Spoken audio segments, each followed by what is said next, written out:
And I believe that this is working. Yes, this is working.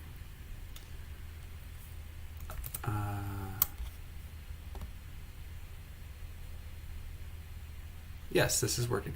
Okay, great. All right. Well, one thing I really liked about PulpCon this year, and maybe it was like this previous years, but everyone takes a different session in terms of leading and organizing it, which really I think spreads it around and makes it great.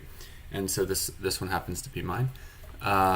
Today, I am not the community manager, which I'm thankful to say. Melanie is our community manager. You want to say hi, Melanie? Hi, everyone. Okay, that's good. That puts you on the screen. So, what we were thinking about doing this year was kind of splitting our community session topics into two sessions. And so I'm just going to help organize the first one, and Melanie's organizing the second one. And part of the idea was to have an outside speaker come and talk with us. I will get that URL here for you in a moment. We had, here it is. We were unable to have some of the folks that we had wanted to come join us due to some conflicts. So today I'm going to be kind of retelling some of the things that I had heard and using that as kind of a platform for discussion. The goal, I think, of today's what I had really hoped for, but it's kind of, we can get out of it what we all want really, is to explore this prompt, which is what's the best way for Pulp to grow its community. And I want to think about things that we've done in the past a little bit, and some of the discussion prompts help us with that, and then think a little bit about what we think might work well for the future based on kind of where we're at in the Pulp project's history. The idea, I think, is today to focus on very much a brainstorming idea focus with a focus on the what. What do we think are the strategies that will help grow the Pulp community in a very successful way? And then I think your session is tomorrow, Melanie, is that right? Yeah, second session tomorrow. Great. Second session tomorrow. We're going to really focus on kind of more of a plan, I think, and how do we accomplish these kinds of things. So today we'll pick a direction, maybe, and tomorrow we'll figure out how we're going to put that to practice. So I had really wanted Greg Koenigsberg to come and join us for this session. Greg has been talking to me for, I don't know, I guess at least 12 months now, probably 18 or 24 at this point. And one of the things that he has reiterated to me over and over again, which unfortunately I'll have to just proxy since he's not here to tell you himself, is that his take on the Pulp community's growth and trajectory is to really focus on our user growth, to focus on growing the number of users and the different kinds of users, but really just numbers. He called this out as a contrast to the strategy that we had taken in previous years. Not that it was necessarily a bad strategy, but he was advocating for a different one. The previous strategy, I think, was to have a focus on attracting contributors. If we think about what Pulp 3 was really about, there was a strong focus on an emphasis on plugin writers, like kind of first and foremost. And we really tried to get the API right and the feature set right for users, but the focus on attracting contributors was a main focus. So what I had heard from Greg was just that. With that, I just have some starter discussion questions, and my hope is that we can kind of bring ideas from all over and hear from a lot of people about what they would like to, what they think what we think we would like to see in terms of what's the trajectory and what's the some of the goals for growing the Pulp community, and is a real focus on users and user growth, the right model, or is there a different model that we should consider? That's certainly fair as well. So just to get us started here, the first question I came up with was, maybe these are controversial, I don't know, but was recently we accepted co-maintenance responsibility for Pulp Cookbook. So I picked this as the first question because Pulp Cookbook is a plugin that manages chef cookbooks. This was created by Simon Bates. Forgive me, Simon, later if you're watching this and I don't say your name correctly. I don't believe Simon's here right now. But we accepted co-maintenance responsibility of this because Simon wanted more. He wanted it updated, and he just did not, at this moment in time, have enough time to keep it up to date. And so the plugin had stopped receiving updates, and it was no longer compatible with newer versions of Pulp Core. So it was basically unusable, although it had a really great feature set. So I asked this one because, was this the right decision? What are your thoughts on accepting on the Pulp team overall accepting co-maintenance responsibility for this plugin that we did not develop initially? I guess my question. First off, I Go ahead. think we need to define what that means because not everyone is clear on what does that mean, co-maintenance of a plugin. Yep. And so the discussion that I had with Simon about this is that whenever we make some sort of backwards and compatible changes in the plugin API where specific change needs to be made in all the plugins, we would help make that change in the cookbook plugin. It's not necessarily addressing bugs that are specific to the feature set of that plugin or adding new features. The goal is to just keep it compatible with any sort of backwards and compatible changes in Pulp Core, which I'm hoping there will be fewer and fewer of those as we go along.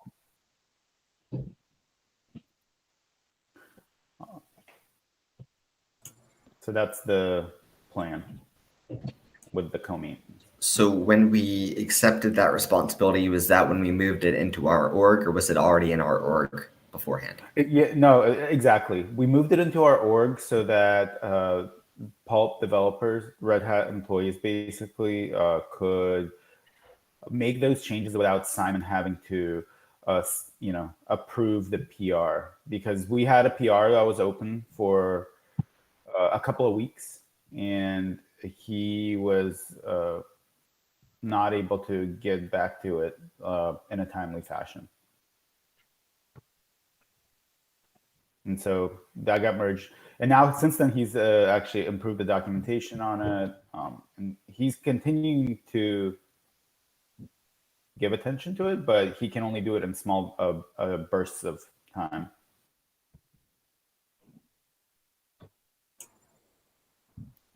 So it feels to me that decision is a continuance of the how do we get more developers to work on Pulp, because we're reaching out to the developer involved and smoothing the path, if you will, for them. Well, the way I looked at it was I want users to be able to use the cookbook plugin. And if it's not compatible with the latest version of Pulp Core, it's not a plugin that's available. And so it's definitely geared toward attracting more users and keeping more users. So I think if it's in our org and we can't really commit to fixing particular bugs that are specific to the cookbook plugin, then that might present a bit of a confusion on the part of the users that we might want to address. Maybe that just means that in the README we say, or the description of the repo, we say, this is a community maintained plugin in our org for visibility and convenience. Yeah, I don't know that we need to do any sort of labeling like that. I'm hoping that we actually do get bug reports and this becomes a problem. And until we have a problem on our hands that we're not able to maintain this plugin actually, I don't think we need to put any sort of labels on it. And I told Simon that I'm hoping that once we do have a community reaching out to us for issues, that we can start soliciting contributions from the community also. Because right now, I don't even know if people are actually using this plugin. And so I don't actually have any concerns with us maintaining it because there is no maintenance burden except for running the plugin template on it from time to time to update the CI and, release it with the most compatible, with the latest Pulp core compatibility. Can we take a can we go into like a little sub question here, Daniel? I think Sure. I think what you're asking about is very interesting. And I want to can we take a minute to explore some various perspectives on what is it that that being in our org is really offering to our users, with and just to make it specific, what expectation is there to users of Pulp software around particular bugs being fixed?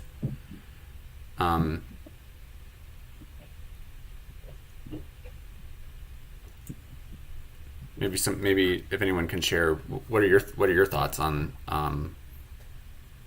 Well, I expectations? think it's all open source, and the bugs can be fixed by anyone. And so I don't think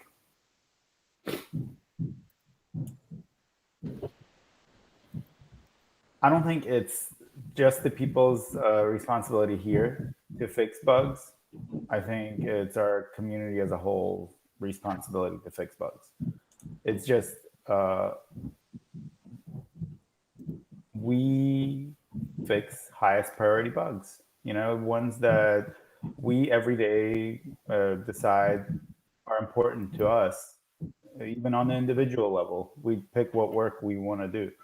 And if there are issues that are open for a long time and nobody finds that they're important enough to fix, they don't get fixed. And I suspect that if there is a really important bug that needs to get fixed, it will get fixed.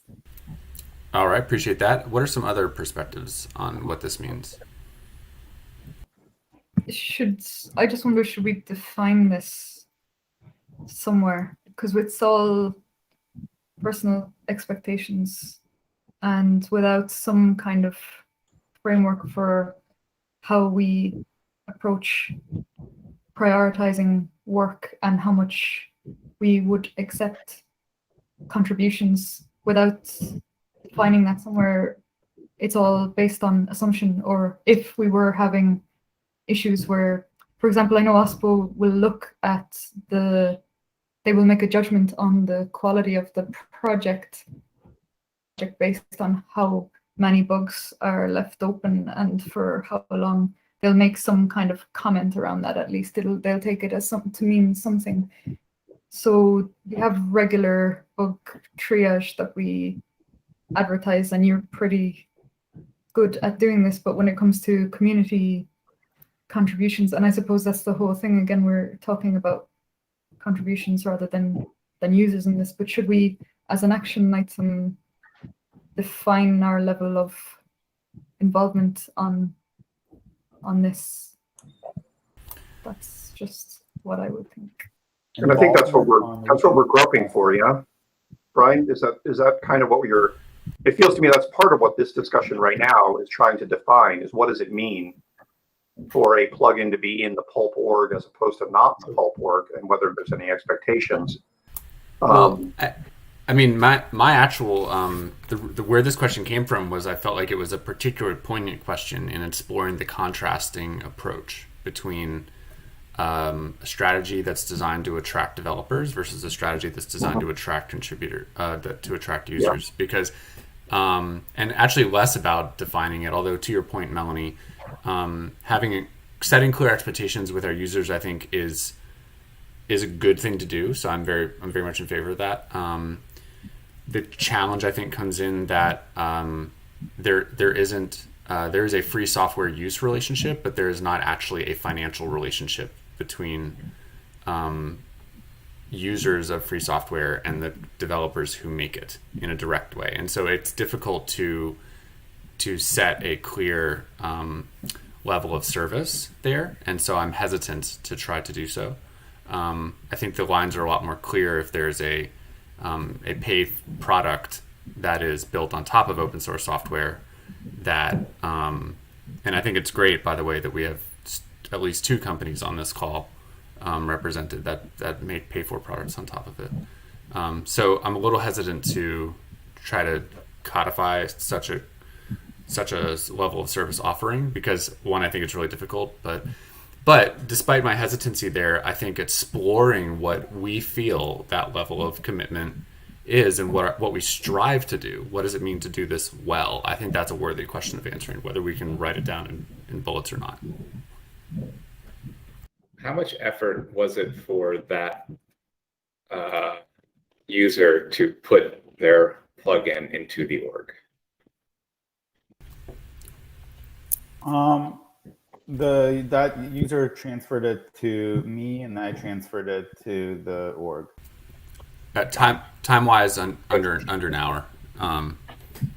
Because if I think of myself as a passive contributor to certain projects, I don't give a rat's ass about your standards or structure, right? I am doing you a favor because I'm doing a passive contribution to your project. And so if you're looking at something like that, it's what did you do to make my life easier? Because I don't care about your standards.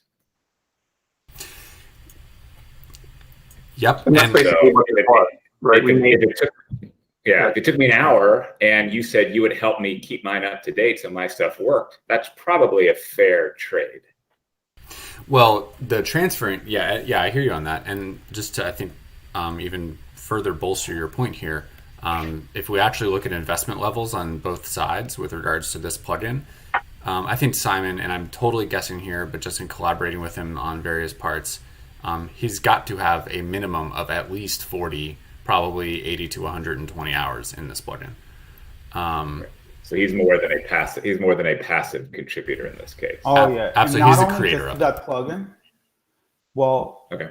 Not only did he create the plugin, but while he was creating the plugin, he influenced the design of Pulp Core. He was actually more than passive.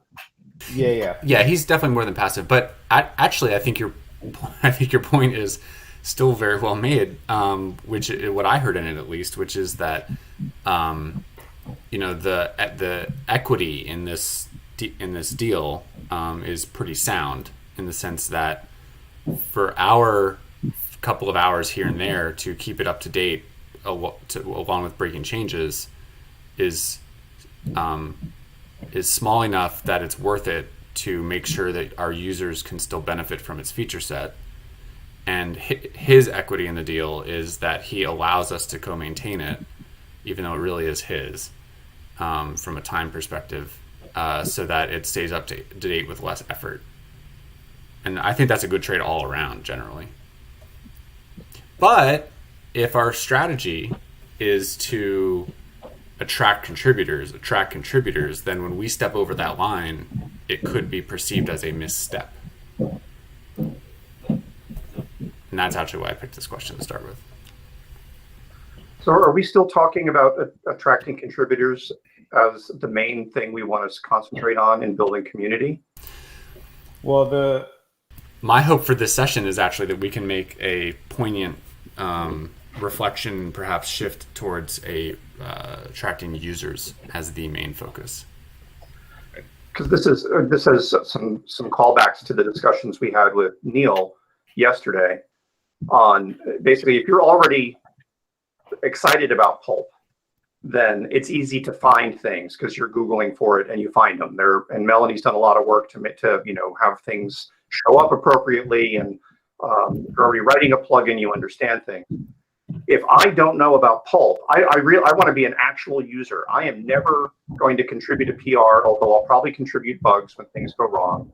But I have a problem I have to solve.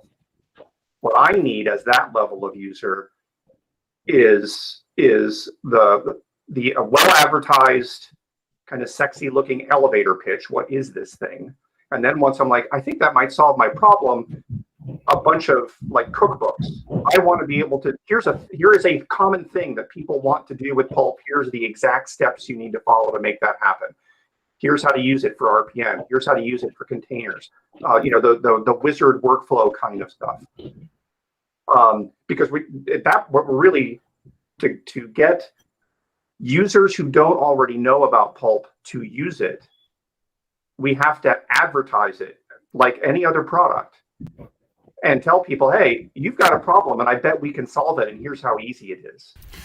And as soon as you get to a point where it's not easy, like if you say, oh, here's a workflow that 20,000 people across the world need to have solved, and we can solve it for you, and here's the instruction page that has the 87 manual steps it's going to take, we're done.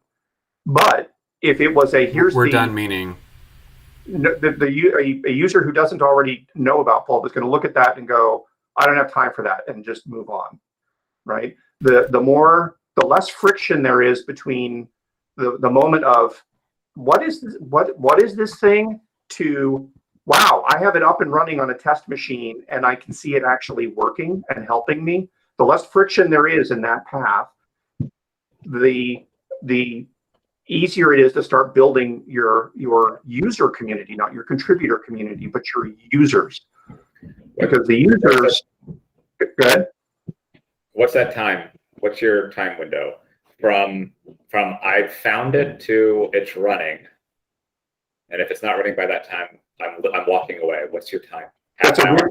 That's a really good question. I suspect an hour. For be fair, this isn't a video game. It's not an email client.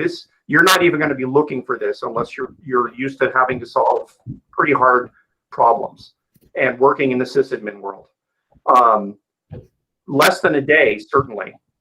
I should be able to get a feel for exactly what the product is and what it can do for me and what the steps are for various common use cases in that hour, I would think, Brian. And I should be able, the first hour is, I'm excited about this because it talks about a problem that I actually have and it looks like it's an easy answer. And then if I can have an instance up and running somewhere in less than a day, then that makes me excited to use it. If there's an instance out there that I can look at, and that we can't do this right now, but let's say we had a web UI that looked really nice, and there was just an instance running out on the public web, and we had our back turned on, so you could look at things, but you couldn't change things. That also helps you get past that first hour because it lets people get excited about it. And the problem that I see us having is we're really good at, and we are, my observation, my jaundiced opinion is we are really good at working with our contributors. And, the contributors that we work with in IRC, I've even seen a number of folks call out, you guys are one of the easiest projects to work with.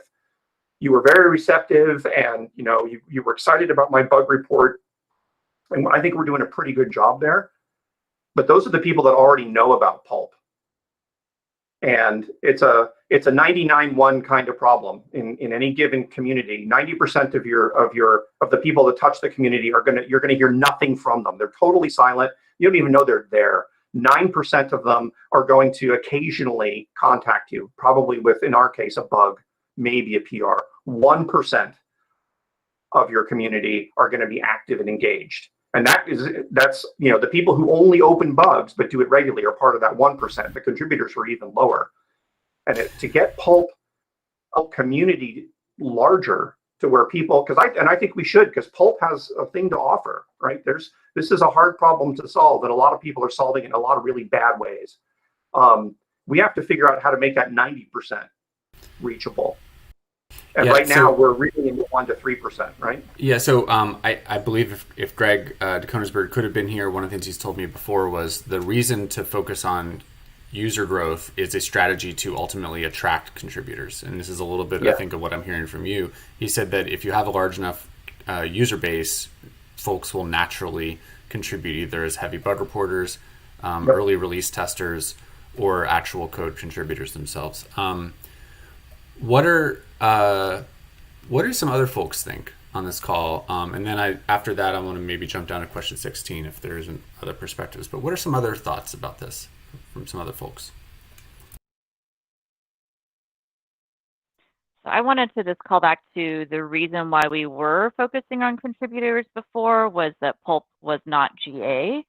And so to spend a large amount of effort trying to attract users at that point would just be to invite them getting annoyed or frustrated when the API is still changing and that we're still getting feedback. People are writing plugins and deciding that things need to change because they don't quite work with the plugin API.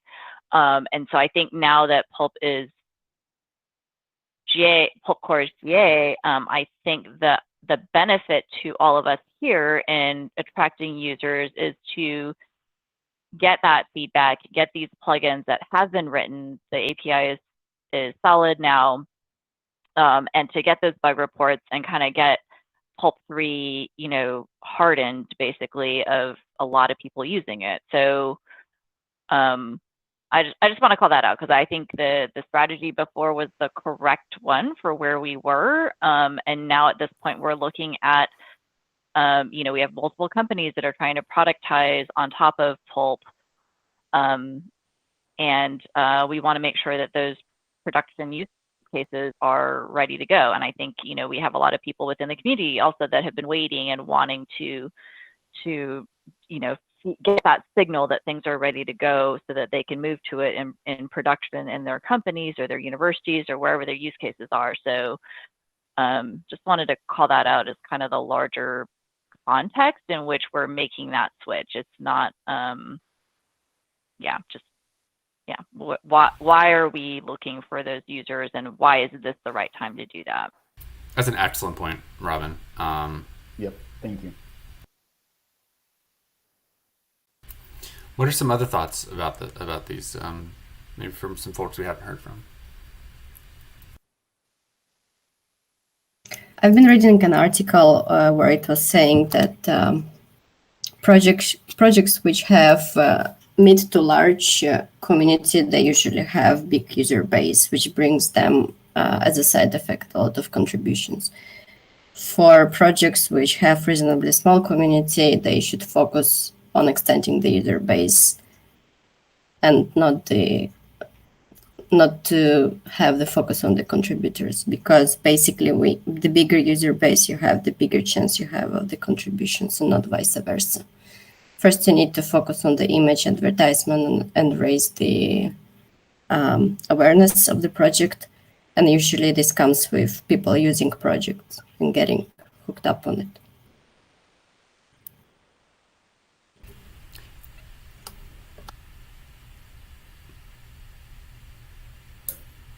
I just want to say in the past, I think we focused on contributors a lot because we didn't have many plugins and we only had like a handful. I feel like now we have 10 plugins or something like that. So I feel like we have a good set of plugins.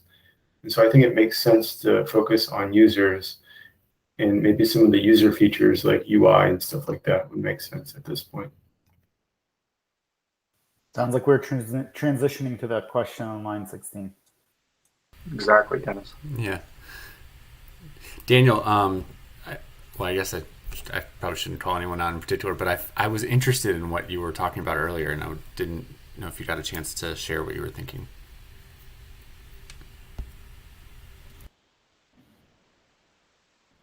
What in particular? In particular, maybe we should be doing more for an emphasis on bug fixes, or maybe we should be having clearer expectations with our users. Well, so I guess what I meant, I didn't really mean like any particular bug, but more in general, like what date the agreement, I guess that or not agreement, but if we're just keeping the plugin in line with Pulp Core mostly, like if that's 90% of what we're doing, then I don't know. Yeah, where does that, what service are we really doing for our users? Yes, they have an up-to-date plugin that has known issues and no plan to fix them, perhaps. just to paraphrase what I'm hearing. I mean, that's So- one of the dangers of, sorry, go ahead, Brian. So I was going to say, I can't see everybody on the call. There's a lot more people though. Any other thoughts on this these contrasting strategies before we go on to question line 16, for example?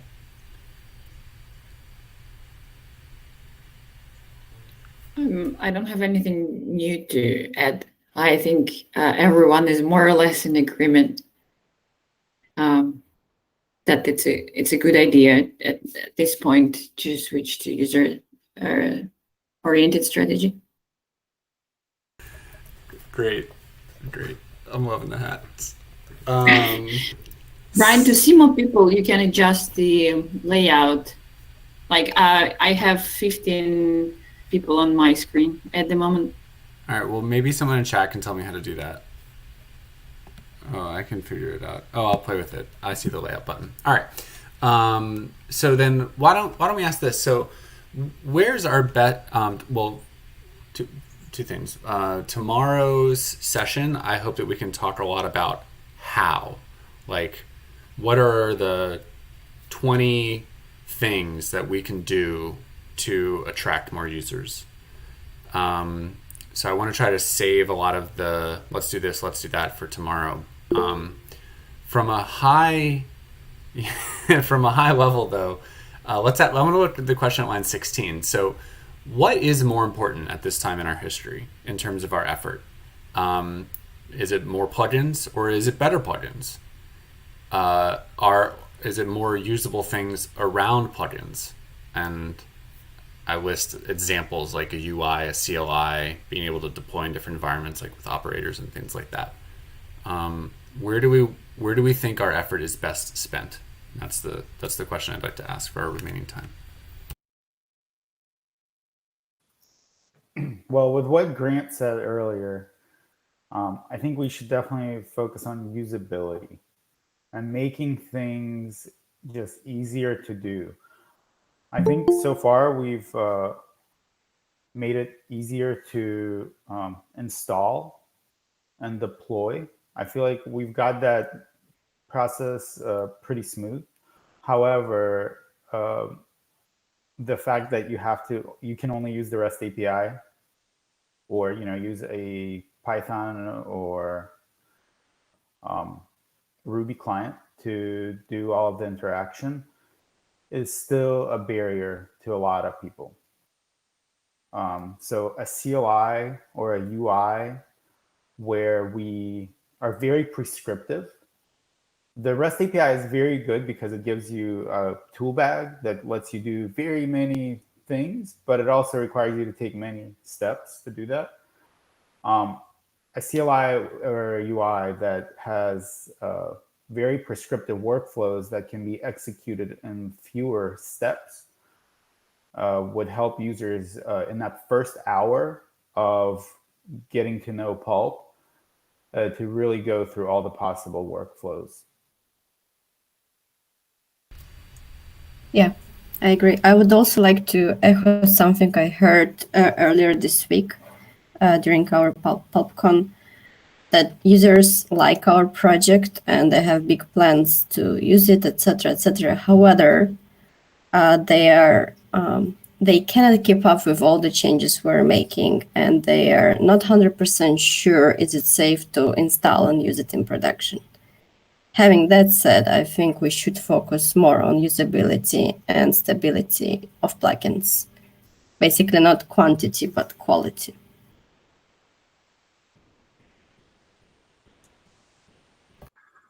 The way I've heard what Dennis described in past lives is you want common things to be easy and uncommon or hard things to be possible.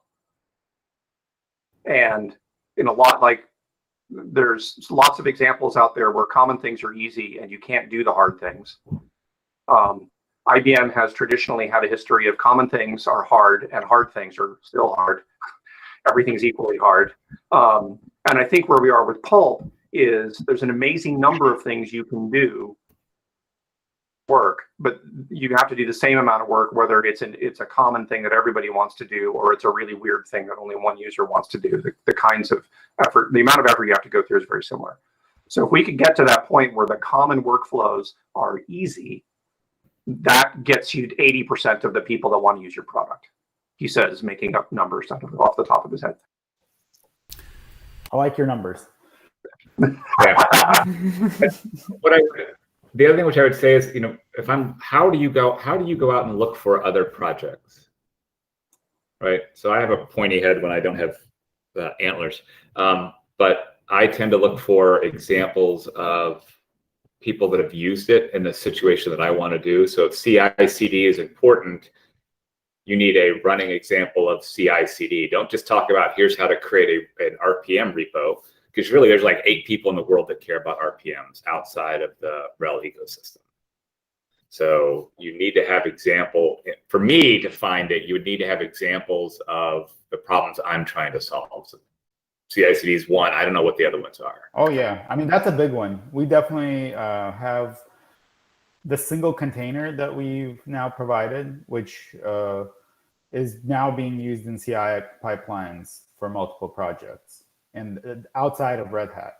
And we've had contributions from users to improve that container because it's so useful to them. And I have been trying to solicit blog posts about their use cases and like how they're using it, because those users can best describe it. Like I understand it in theory, but I don't have a good concrete example that would tell a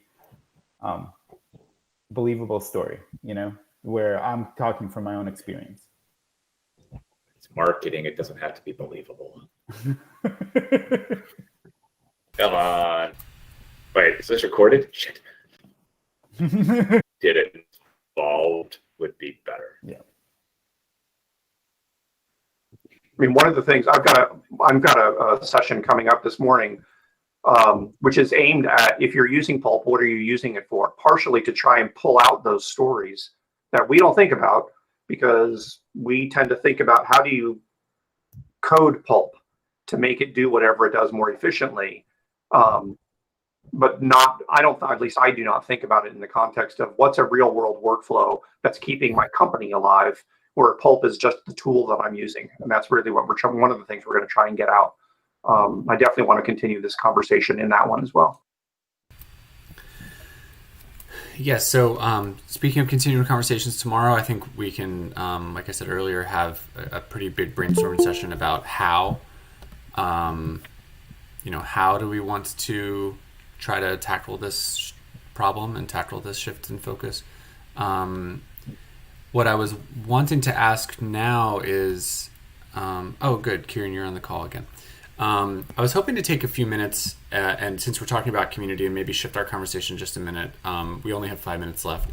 Can we get solicit some input from folks that are outside of Red Hat, just to be plain about it?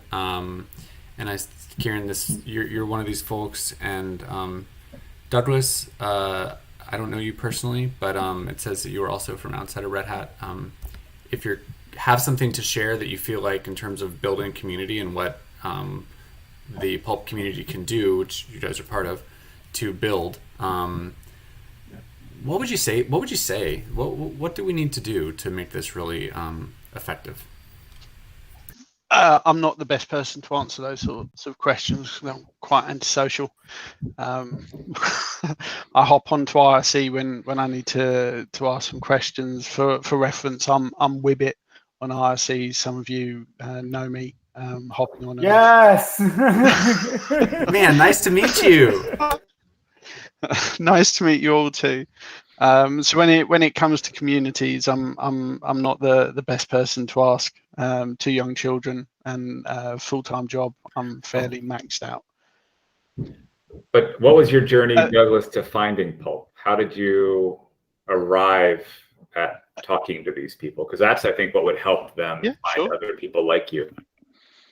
So, I mean, my background is for the last 15 years has been enterprise environments. The last company I was working at, an engineer happened to mention Pulp. We adopted Satellite 6, cried quite a bit. I moved on to another organization that was heavily SLES based, tried setting up Pulp to work on SLES. Thankfully, we managed to convince the powers that be to migrate to RHEL. So it was, I mean, to answer the direct question, it was another engineer that mentioned it 10 years or so ago. My first experiences were through Satellite. My second experience was writing against Pulp 2 API to manage our entire release process for 2,000 odd computers, extensively using RPM. Don't really make much use of any of the other plugins in Pulp 2. Writing everything for Pulp 3 and looking to use file and container as well as Pulp and possibly Debian and PyPy plugins. So it'd be a far larger adoption. What is the reason of you changing your mind and using more of our plugins? Is it like better readability and usability? We had immediate requirements, which was RPM, and we just didn't have throughput to adopt any of the other ones. That's the main reason.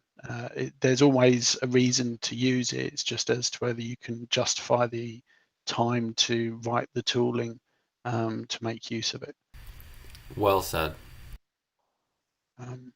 I think that one comment I would make with regards to the CLI stuff is, yes, it's very useful for that first hour for people to experiment and get a feeling for it. But certainly from my perspective, it's very heavily based on what my company already does. And for that, we need to be able to leverage the API to get it to work within the organization. We could never have adopted Satellite, for example, because it was simply too restricted.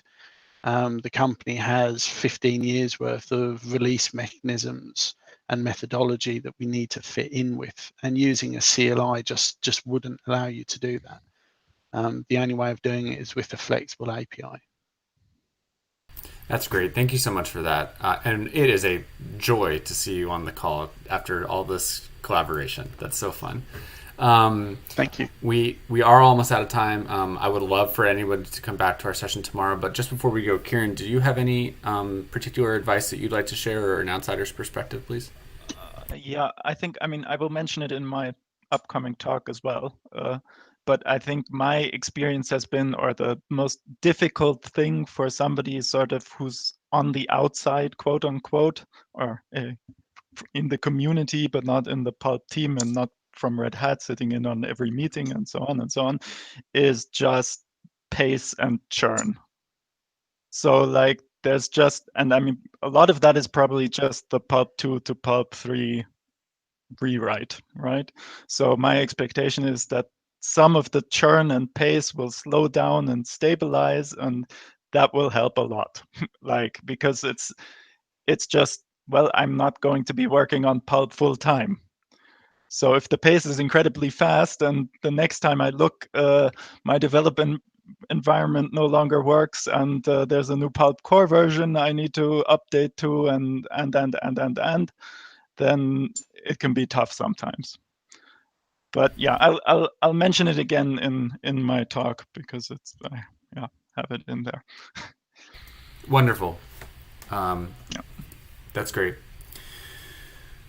All right, well, that does take us a minute over our time. I want to thank everyone for joining, and tomorrow's let's take a look at the schedule here. Well, you can see the schedule. Here's the link to the schedule, just so it's easy so you can see the rest of today's sessions. We'll be reconvening on the same bridge here in 9 minutes for our next session, so we'll just get a break. Tomorrow's community session, which Melanie is going to run, is the second session, and there we'll explore the how we can build more users. And Kieran, to your point, bring more stability, perhaps. Thank you all for joining. Really enjoyed it. Thanks, I'm guy. going to end the recording Great. now.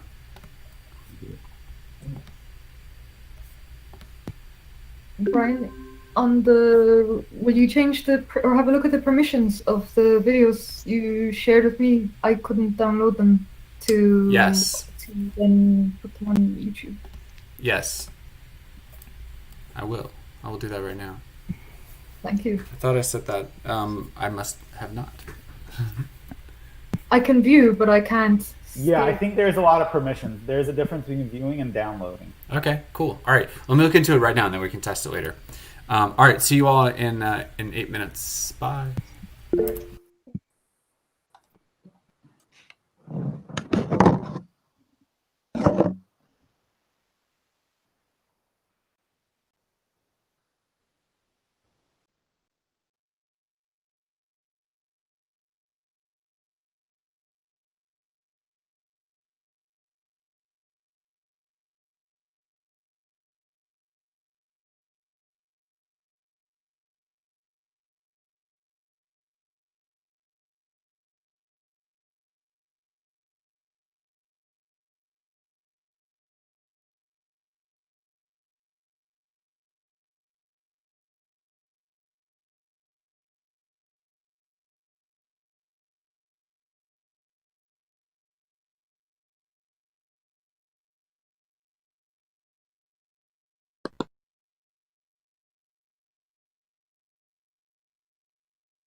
Hey, Grant.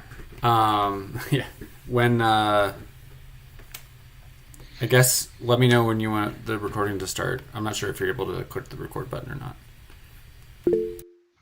Let me see. I mean, this isn't my session, right? This is Kieran's session. Oh, I'm sorry. I thought that this was your session. My mistake. Kieran, same to you then. Hello. Well, I mean, I guess I can try start sharing my screen.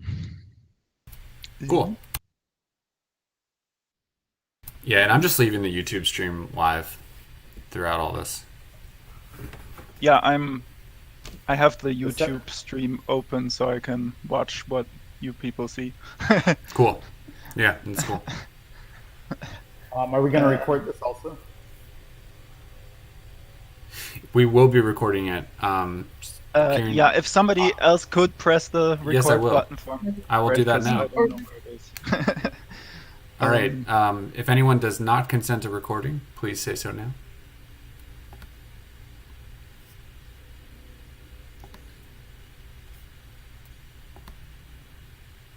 Take it away, Kieran. Momentarily. Right. So I get to talk about the state of the Pulp Debian plugin today. And in case anyone doesn't know me, my name is Pulp, and the contact is on the slide. I'm only going to have that one slide. I don't actually want to mess about with slides too much for this remote conference format. Kieran, if you could just reintroduce yourself. I'm sorry, the recording just began.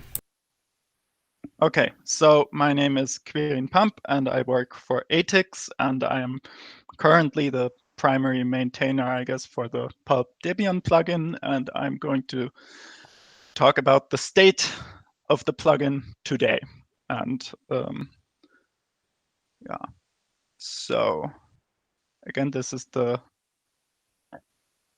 agenda here on the HackMD, but I really want to start talking. So the state of the Debian plugin, and as the timing would have it, and as a matter of providence, the state is that we just recently released version 2.6.1, which was the first GA version we released after some 8 beta releases or something like that. So we're quite pleased. So the current state, very short, is we recently went GA, or general availability, and dropped the beta status. So right, and the big question now is, what exactly does this even entail, that I want to talk about. And I should very quickly say that the plugin is called Pulp Debian, but it really is a apt plugin, so it can manage apt repositories, whether those are Ubuntu repositories or Debian repositories or presumably Linux Mint repositories. I haven't tested any of those, but I presume they use the same format since they are a Ubuntu spinoff. Yeah, but I will keep talking about Debian because. And okay, so what does the GA status, or essentially I declared the plugin no longer beta recently. So what does that entail? I like to joke that this means there are now no more bugs in the plugin and there will never be any bugs in it ever again. But no, of course, it's not about bugs. We have now implemented the basic feature set that we were aiming for from the get-go with the Pulp 3 version of the plugin. And we have done some basic testing on that feature set, including all of our sort of known niche cases and problem cases that we had to deal with Pulp 2. But probably not every niche case out there, so I expect there will be more bugs. We've written some basic documentation to give the community user at least a fighting chance to use this plugin, to know, yeah, how to a fighting chance how to use it and how not to use it. or how they might want to use it or not use it. I've had some practice now with just sort of the basic plugin maintenance and release process, which means I feel comfortable now maintaining the plugin going forward, which is important if you're going to call it stable or ready for production. And I guess the last thing is that we've, with this GA announcement, entered a new development phase for the plugin. So the way I see it, until now, we've been sort of working many hours and almost full time often, me and my colleagues, trying to just get that basic state done where we say the basic feature set at least works for the common cases. And going forward now, it's more going to be, well, we believe it basically works. We have some test coverage, and we're obviously going to fix bugs as they come in, and we're going to add new features as needed. But we're not going to be working on the Pulp issue tracker full time. Sort of, we're going to go back to integrating that into our general ATIX development workflow. Okay. And before I go into detail on like the features that I've just talked about, what that basic feature set is, I want to just go back one more time how we got there. And so from my point of view, there were sort of two phases to this. And the first phase is sort of the initial implementation that was all done by my then colleague, Matthias Delvig, who is here in this talk today. And as many of you know, he really did the entire initial implementation almost entirely on his own. I was involved on maybe the sort of design discussions early on, and then eventually when it became clear that he would switch to the Pulp core team and work there, I was maybe given some help with the handover, but the initial implementation is all his. And I'm sure he would subdivide this phase into many more phases, but from my point of view, it was really him working on this 100% of the time. And then there was what I like to think of as the handover phase, which started while we were still both working at ATIX and has only really concluded now with the GA release of the plugin. Yeah, and so in that initial implementation phase, actually the whole feature set was already there that I'm going to show you today. So the question is, what did I actually do in this handover phase? And well, again, it was a matter of like going through all the known corner cases we knew were problematic from Pulp 2 and making sure that all the like community bug reports that were already open were dealt with. So making sure we had enough test coverage for all of our weird corner cases and making sure I actually know how to maintain this plugin going forward. Okay, I mentioned we wrote some documentation, which is where I will continue now. So I hope you can all see that. Yep.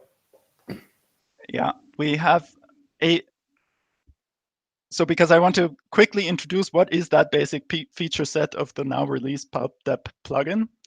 And we added something to documentation or a chapter called Feature Overview, which does not exist in the plugin template.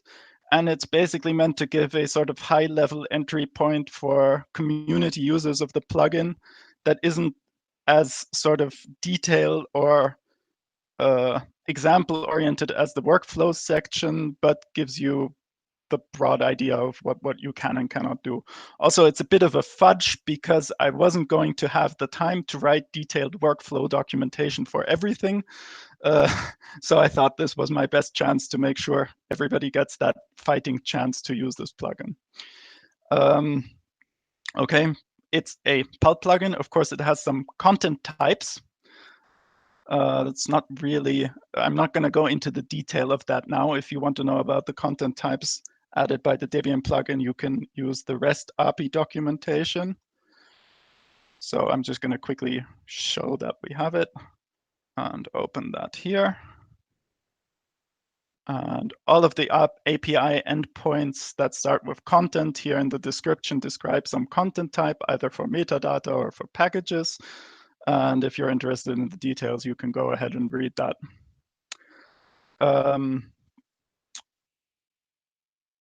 But I wanted to talk about features. So the major feature, I guess, is repository synchronization. So you want to be able to synchronize upstream Debian repositories, Ubuntu repositories, and you can filter repositories either by distribution, component, or architecture, which is also important because if you know the main official Debian repository, it has absolutely everything in there, a dozen architectures and every Debian release that ever existed. So you can synchronize just a subset of that.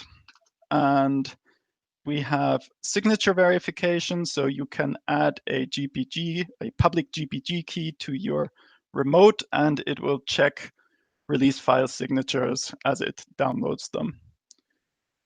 Then, so repository synchronization is the one way to get content into your Pulp instance, the other one being package uploads. I'm not going to talk about package uploads too much because they essentially work the same way as for any other plugin. You can upload individual Debian packages to the plugin and it'll be in your repository version. So once you have obtained some content, either via synchronization or package uploads, you then have to publish and distribute it if it's going to be any use, if you're going to use it for your hosts. And here we have the simple and the structured publisher, or the main up publisher, which has a simple and a structured mode. And this basically recreates the same functionality we had in Pulp 2. So in Pulp 2, we had also the simple and structured mode, where the simple mode would just publish all the packages in your repository version in a default all component, a single component, and the structured mode would recreate the structure of the upstream repository that you synchronized. And we also have metadata signing. So if you create a signing service, you can then sign your publications with that signing service. And yeah. And the really exciting, or the one feature that is totally new, and I guess in some sense also perhaps the most interesting to people from Pulp Core and other plugins, because there's always sort of rumors and whispers that Pulp Core might want to have something similar, or that it might eventually be moved something like this into Pulp Core, is the verbatim publisher. And the verbatim publisher basically takes whatever you synchronized into your repository and republishes in exactly the same way as it was upstream. So it's basically a mirror mode, or it could also be referred to as a mirror mode. If you've only synchronized a subset of the upstream repository, it will of course also only publish that subset.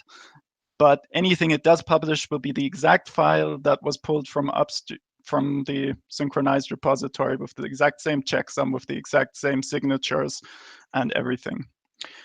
So basically, we have a single sync for synchronizing upstream repositories, and it downloads a bunch of artifacts that it doesn't actually need for the simple and the structured publish, that it only publishes in the verbatim publish, because the simple and structured publish will generate their own metadata files, for example, and the verbatim publisher will use the upstream metadata files that it downloaded, and it will also publish a bunch of installer files and installer UDEP packages, and therefore it's the only way, or provides a proof of concept for actually installing Debian hosts using the Debian installer from synced Pulp content.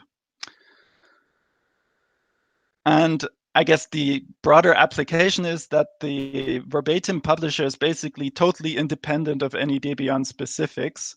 It's only dependent on what your synchronization pulls down from the upstream. So it could be a Pulp core feature in theory, because it will just publish every artifact with the exact relative path that it had in the where it was pulled from. Right. So I wanted to ask if there's any questions at this point before I go and do a demo of all of this. I just had a question about verbatim publishing. How are you storing like the metadata or the repository data when you sync so that you can reuse it during publishing? So just as an artifact. So the upstream metadata, for example, the release file is downloaded during sync and stored as an artifact along with an appropriate content type. And then if you do a simple or structured publish, it just ignores those artifacts and will generate its own metadata instead. And if you use a verbatim publish, it will just basically loop over every artifact that you've ever synced and just put them back to where it was, or to the same relative path as it was before.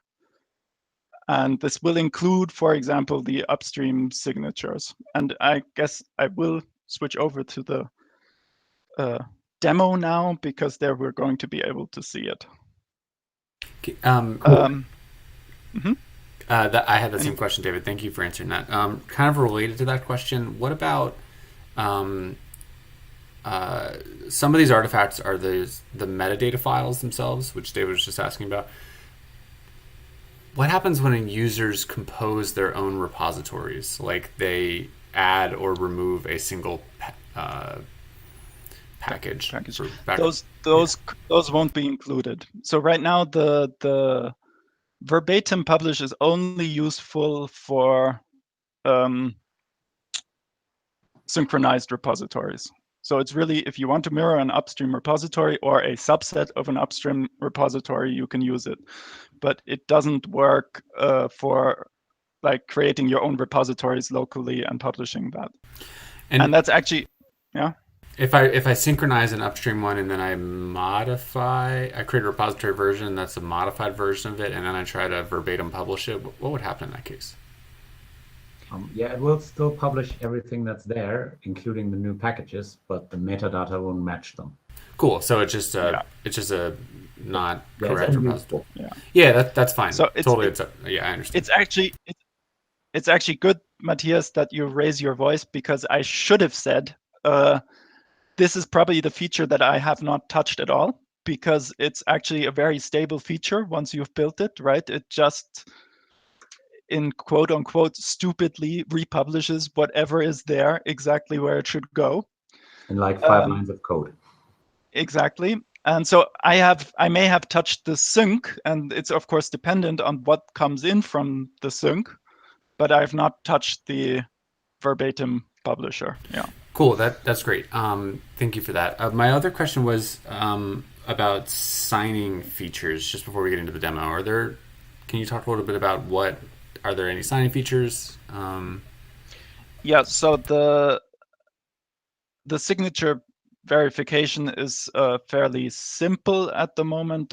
Basically, you add the public GPG key, and since for Debian repositories only the metadata gets signed anyway, it will just check if it can find a metadata file with a valid signature and throw an error if it doesn't, or it will loop over all the metadata files it finds on the upstream repository, discard any that don't have a valid signature, and if there aren't any left, it will be like, nope, can't sync this. And otherwise it will say, okay, I verified this, it's fine, and I just keep doing what I always do. For signing, it uses a signing service as is described in Pulp core. Let me actually go back to the documentation for signing. So in Pulp core, there's this notion of the ASCII armored detached signing service, which has some documentation in Pulp core for it. And basically, the signing service we use is just a uses the same parent class as the ASCII armored signing service and otherwise works the same way. So you create the signing service, which does not have an API endpoint. You have to do it by loading Python libraries and running some script. And then the signing service has a reference to some shell script, which is verified at the time of creation that it provides signatures the way the signing service expects. Thank you so much. Yeah. Okay, demo. So I'm going to be fully honest. I've already run all of these commands mainly to make sure that the sync goes fast. But so I have here a running Pulp development box from Pulp running the release version or the release branch of the plugin and the 3.6 Pulp core release. Yeah, and I've run work on Pulp, so I can run HTTP requests. And so the first thing I have to do is create a remote. Actually, I'm just going to, since I've already done this, I need to change my entity's name because I'm going to need unique names. So I'm going to create a remote for my upstream repository, which uses the plugin remote endpoint and uses the following upstream repository URL. We can have a look at the upstream repository here. This is it. So this is the exact same URL. And so I can just create that remote and I can create a repository for it. And once I have that repository, I can sync the remote into the repository. And then I'm gonna just check if the sync has finished. And it has. Like I said, I synced it already, so I didn't actually have to download any packages. Then I need to create a publication, and this is now going to be the normal up publication with both simple equals true and structured equals true. So it's going to use both publication modes. And yes, so I need to extract the link of the created thing. I need to create a distribution for it. And then once I have all that, I can I can check what the the base URL is for that publication. And I can just go ahead and have a look at that in a browser. So this is the one I built before in case the demo doesn't work and I need to fall back to something. And now I just renamed it to Tuxedo 2 and it's there. Yeah, and so I limited what releases I downloaded to just Bionic. So this is actually an Ubuntu repository, not a Debian repository. And what we see here is the default all. That's the result of the simple publish. And the Bionic main is the result of the structured publish because that's what the release was called in the upstream repository here. Yeah, in the upstream original. And now that I have done that, I can just go ahead and create a verbatim publication for that exact same repository as well. Exactly.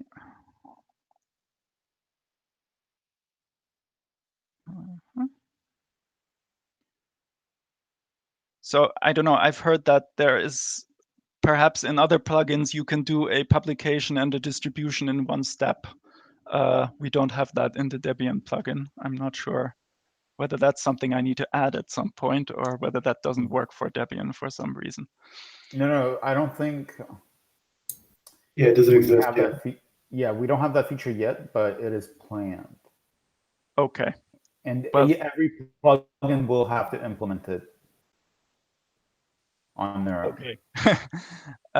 Right. So this is now my verbatim publication. And the thing we can see is if we compare with, let's say, this Bionic here, I didn't provide any signing service, so I have just a release file and no signature files. Here in the verbatim publication, if I go to Bionic, I have an in-release file and the release.gpg file, which is exactly what we had in the upstream repository. Where am I? Here, yeah. And I guess I could now download those and show you that they are really the same files, but you're just going to have to take my word for it. And I can show one more thing. So now I have these publications, and I can actually include them or include this repository that I've published on my laptop. So I'm running aptitude here and apt package manager, and you can see if I just update, well, you can see that I should run upgrades at some point, but I'm not going to do that on the day of a presentation where I want to hold a demo. But otherwise, I have these packages here already, and now I'm just going to add the Pulp repository. I need to say trusted equals yes, because I did not add a signing service, so there's no signature on this repository, and it uses exactly the repository we just created, or the one I created before. But yeah, and then if I update my package index, it's loading.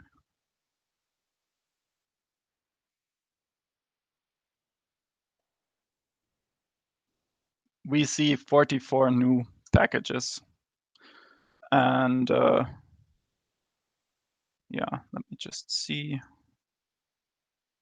We can see that these have tuxedo packages, which come from the repository that I added before. And if the permissions work and I've checked for this package, I can also go ahead and install this package on my laptop from Pulp, which is a bit silly because this is a Debian system and the repository is meant for Ubuntu. So a lot of the dependencies don't actually work, but for the proof of concept, I guess it's fine. Yeah. And there we go. So that's very quickly, like one time from front to finish, synchronizing into Pulp, serving it to, in this case, to my laptop, or synchronizing, publishing, distributing, and then using it. Yeah, is there any more questions at that point?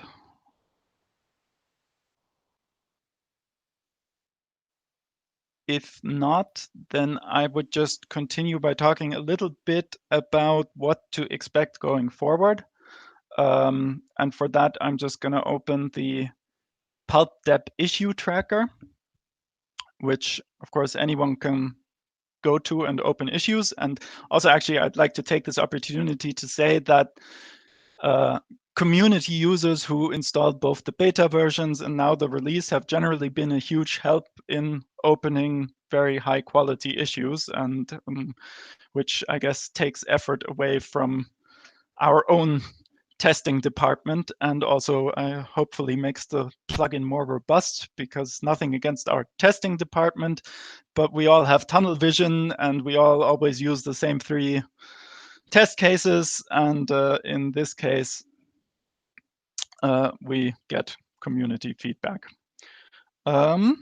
And we've actually found some new classes of repositories that don't work since we did the stable release, but those haven't worked in Pulp 2 either, so it's going to be a new feature one day. Exactly. So what to expect going forward? So I will obviously keep maintaining this plugin when there are new Pulp core versions and release compatibility releases, or do compatibility releases, and we will obviously keep fixing bugs as they come in, and we will maybe add some features, but I'm going to be like perfectly candid at this point. Sort of the the use case that matters to my employer is the Catello use case, which means that for new features, I will probably not get time to work on them unless they are interesting for the Catello use case. And which is why I am fudging the use of epics a bit here in the issue tracker to basically collect issues that I say are certainly immediately interesting for the Catello use case. Then I have one for collecting testing issues, which are important to me, which I will hopefully, or we will hopefully still work on. And then there's the actual next version where I will only move the features to once we start working on them. And then there's this wish list, which is basically a backlog and unlikely to receive that much attention unless there's some community input. And if there ever are, I don't know, other community contributors to the plugin, I will of course take the time to like help them contribute to the best of my ability. But yeah, our focus is probably going to be things that are relevant to Catello usage. And the other thing that is next on my to-do list is the Pulp 2.3 migration plugin, which we are also going to need for Catello. And right. And then I guess the final thing I really wanted to talk about is so what sort of challenges and lessons have there been while working on this plugin? Yeah, I'm just gonna, sorry. And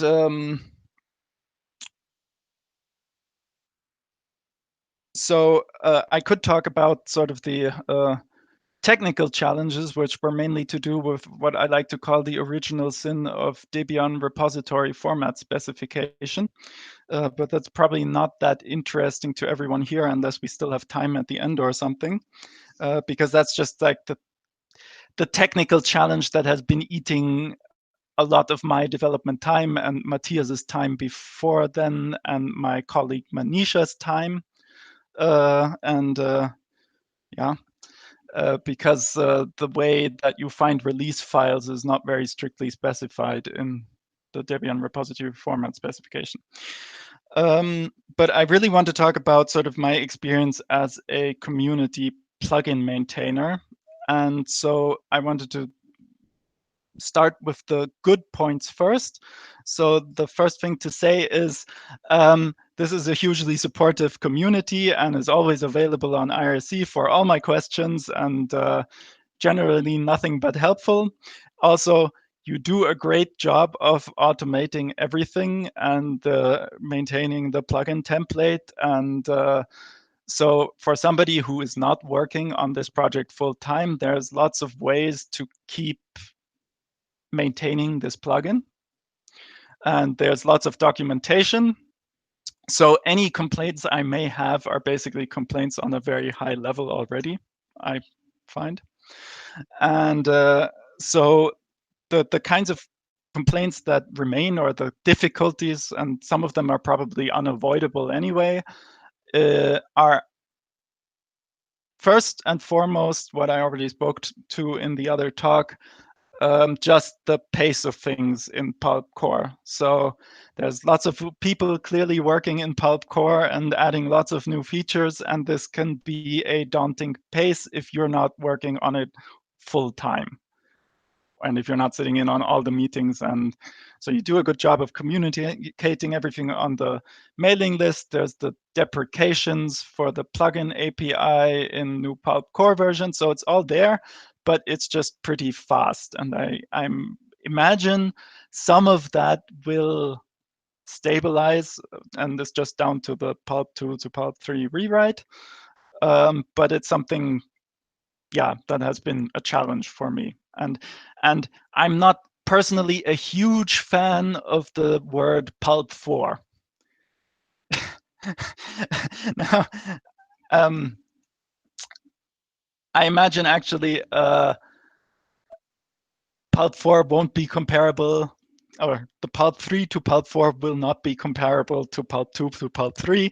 So it's probably more of a psychological thing. But yes, it's when, I guess, I mean, there were talks about it yesterday, I think, and when I hear Pulp 4, I'm still a bit shell-shocked and concentrate on getting the command line interface ready and adding those features, and not on rebuilding the not adding lots of breaking changes is my personal hope. And then maybe at some point do the breaking changes once I've had a chance to recuperate and I'm ready to put in more work. And the other thing are sort of details. So one of the things that took me an age to figure out what it was all about is this static API JSON file that you need to regularly check into source and is somehow needed for the documentation, and sometimes generates itself in my repository. And I'm glad to hear there's now work being done to automate that and get rid of this or requirement. Yep. But that's the kind of thing where, like, it just took me forever to figure out what branch do I need to check out when I generate this thing, and which version of it do I want to check into source, and when, before or after a release, or yeah. And other details like that. So it took me a fair time figuring out the release process. And it's also, I mean, of course, I recognize to some extent, as the plugin maintainer of a community plugin, I have a lot of freedom. So I don't have to use the same release versioning as Pulp RPM does, I guess. But I guess it's useful for me, or I think it's useful to try to emulate the sort of what the larger Pulp team is doing as much as possible, because you build all of this automation, which makes my life easier. And yeah, but there's also, again, you have churn, things change. And yeah, it took me a while. What was one of these other details? So I kept trying to work with the wrong pulp lift box, and it kept breaking and not working because I was, I think, using the CentOS box. And one day somebody told me on IRC, because I was complaining about something that wasn't working, to use the Fedora box. And since then, everything has been fine. So it's these details that can take some time to filter through. But I'm not sure if there's some super easy solution to this. I mean, again, it's probably, it gets easier when there isn't as much churn, because then the documentation is going to be more up to date. And there is a lot of documentation. Of course, with documentation, it's always a bit of a challenge. Do you find the correct documentation? Or so I guess the thing is, can have like one hint or something, is having full freedom to like use the upstream issue tracker or not, or use this feature of the plugin template or not, is good. We're in an open source community, but having some guidelines at the beginning for suggestions, what the suggested way of using it is helpful. Yeah.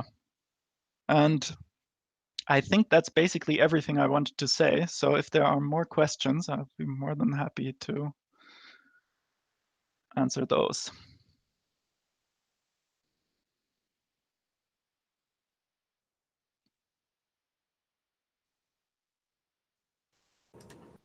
I just want to say that it's Mike, a developer. Mike, you broke up really badly for me. I think I missed almost all of what you just said. I'm sorry. Yep, please repeat it. I just want to say it warms my heart. Yeah, it broke up again. Okay. It warms your heart. I just want to say, maybe write it in the chat. I'm really glad to hear that you're having an overall positive experience as a plugin developer. Yeah, I think I do. I mean, there's a lot of automation that can sometimes take a while to get into, but it's helpful once you've gotten into it. There's the development environment, which once you have that Vagrant installation running and the Pulp box up, it's very useful and more or less easy to use. And you have the plugin template, which is a big help. And I guess there's, I guess, today going to be a session on using all of these tools, which I think I suggested. So that's basically like my remaining details or something that's what that kind of session would be for. And that's why I guess I suggested that session. So I'll make sure I'm in that. And the one thing I'm kind of sad about is that my colleague Manisha, who also did a lot of work recently on the Pulp Dev plugin, can't be here today because she's finishing her master thesis. And so she can't use this year's PulpCon, I guess, as an opportunity to introduce herself to the community. But I think the plan is she will be starting at ATIX full time starting next month. Or maybe I'm not 100% sure about the date, but soon, once she's finished with her master's thesis. So I'm sure, yeah, there will be more opportunities. That's Awesome. really great. Very cool. Good. And I've got a question. Sorry, go ahead.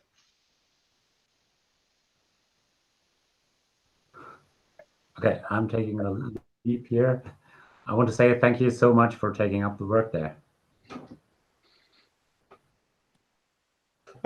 I guess, again, 90% of the credit goes to you for writing this plugin. No, writing the text Or and 90. turning out all the bugs is at least as valuable. Kieran, I have a question for you with regards to migration part. Yes. You said it's on your list. Do you have any idea for the timeline? Okay, so basically, I guess for me, it's now that there's a GA version of the plugin, I will probably not work, or I will not spend all my time working on trying to get there anymore. So what I will do is I will probably delegate the bugs that come in, and we have 3 of them already, or bugs and features that we definitely want to keep working on. So Manisha will probably work on those once she's back, and I will concentrate mainly on the migration plugin starting next week. I obviously opened a PR on that once, which is probably 3 miles away from current master by now. So my first thing will be to rebase that and try to get it back into the same broken state that it was already in several times. And once I've done that, I think it's a matter of understanding the main sync pipeline that does the heavy lifting in that plugin. And so that will be my next task. And I can't say how quickly I will get past that block I've experienced every time I've gotten to that point in the past. I may also have others at ATIX look at that as well. So, I think I need to rebase it since I started it. And once it's rebased, I can have everyone else at ATIX have a look at it as well. But yes, so it will be my main focus starting now, because we want to get at least a version that works for the something. Like, I think if I can get to a point where it can be merged that is able to migrate, like maybe just packages for the start, then that will become much easier to build on top of that than if there's just always this issue branch that doesn't work and needs to be rebased. And yeah, Incremental change is always good. yeah. So yes, my real immediate goal is to get some intermediary step for the migration plugin that has some functionality that works, and then build on that. Yeah, hopefully. Yeah. Quentin, I've got a quick question. Well, hopefully quick. When you talked about the rate of change and churn and the stress that gives you, between 3.0, the GA release in December of Pulp Core, and now, there's been a certain amount of churn. That was things like deprecations and changing of API, and the tooling changed, and they were big, and your whole environment had to change. If we were at the point of releasing a new Y release every month, but the only thing you had to do was update and everything just worked, is that a different kind of churn than what's giving you stress right now? I mean, I think to some extent it's more of a so the first thing is, I think I do have a much better idea now of like how the release process works, so I'm not as scared of Pulp Core releases, new ones anymore, as I was maybe in the beginning. And then the same thing with like, so what for me, what ate a lot of time at sometimes is like, so I don't work on it full time, and then there's like a couple of days where I haven't worked on Pulp, and then I want to keep working on Pulp, and then my Pulp lift box was broken by then, or I didn't really know which Pulp core to use it with or whatever, and then I spent half a day fixing Pulp lift until I could continue working. And yeah, so I think I've basically, I mean, to some extent that were sort of takeover difficulties, and now I have some routine in it, and I've documented some of these things. That's actually maybe also an interesting point. So I have written some documentation that isn't in the plugin template either, on just plugin maintenance for the Pulp Debian plugin, which might be interesting if there ever are other like community plugins to like those people.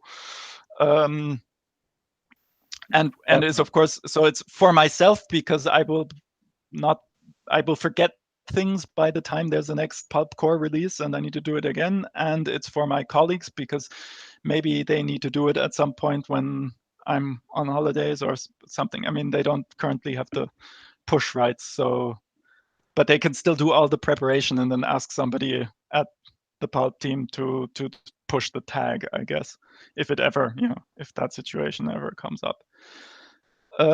So, and the other thing is, I think, the churn has slowed down. So also now, I guess with the next Pulp Core version, the plan is to no longer peg plugin versions to only a single Pulp Core version.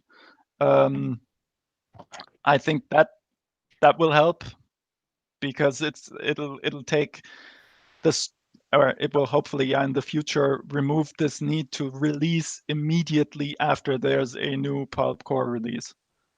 Yep. Even if nothing's changed.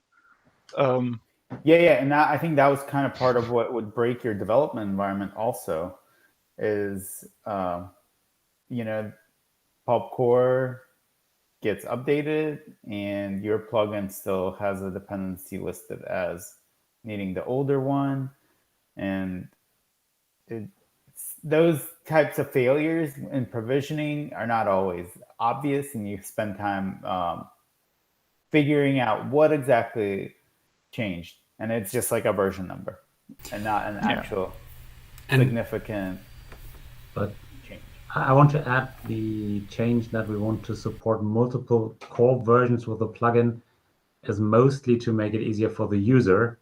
Oh, definitely. So it may add a little more testing on the plugin writer side.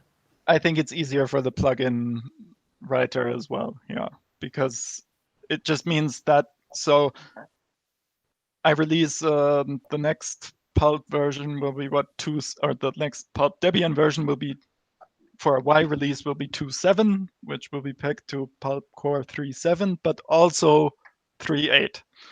And that means eventually the 3.8 will come out, and I won't have to release anything the next day. I can just like take the next week to look through the deprecations and the whatnots and decide what to do about it. Yeah, I think we should retitle that part of our changelog to the deprecations and whatnots. I think that would be great. About that policy specifically, if you could and really all plugin writers, as we go through the 3.7 and 3.8 Pulp Core release timelines, just like you're saying, if we could get some feedback on whether this actually pans out in the way that we think it will, and whether this was helpful or not helpful, I'd love to hear that feedback at some point, because what we might consider doing is lengthening this deprecation cycle even longer, perhaps. And so let us know how it feels, I guess, in 3 months, 4 months, something. I guess I expect like the full analysis will only be possible then once one has to release 3.8, which should then be compatible with 3.8 and 3.9, because I guess some of the difficulty might just get deferred, because then I can't release 3.8 until I've gone through the deprecations, if I understand the concept correctly. Yeah. It sounds like you do. So basically I have between 3.7 and 3.8 to figure out the deprecations, and then I can do the next release. Yeah. Yeah, I will keep talking about that, because yeah. One quick question for Kieran. Whatever happened with the Postgres extension? Was that rewritten, or was that just not used? That's still an open work in progress pull request, and I think so. I'm slightly confused about the exact details at the top of my head right now, but that this Postgres extension, it exists, or the idea is to eventually use it for Catello and for Pulp as well, right? And it all hinges kind of on getting the packaging done, at least on the Catello side, or maybe also on the Pulp side. I'm not 100% sure what the last state was. And I think realistically, I will probably work on it once it's done, or for the Catello, because I think we're further along in integrating that into the, maybe Marcus is here and he can say something about it, but I think we're further along in doing that work for Catello than we are doing it for Pulp, and if we do it for one first, it'll be easier to do it for the other. Okay. I think that's my thinking on it right now, but I'm a bit fuzzy on the details. Okay, yeah, I knew it was, the goal was to use it with the Pulp plugins. I just didn't know the status of that, but that's fine. The root problem was that binary extensions in Postgres have to be enabled by root, and that presents deployment challenges. Yeah, and I think well, the other factor is that the migration plugin will come first. So yeah, that makes sense. I don't see myself putting much time into this until we have some progress on the migration plugin. Yeah, that sounds good. Thanks. Kieran, I would just want to thank you. We are at our time for today. This has been a really wonderful, excellent presentation. And that's really the culmination of a whole bunch of huge work. And I just wanted to say personally thanks for all the effort, and also showing such care for your users, and for coming here today and sharing this with us. Well, thanks to all of you. It's been a pleasure, yeah, working with everyone, and it's been nice continuing to work with old colleagues who are still colleagues in some sense. And yeah. Wonderful. I'm going to stop the recording now, and this will be available on the YouTube channel later. Let me stop this now.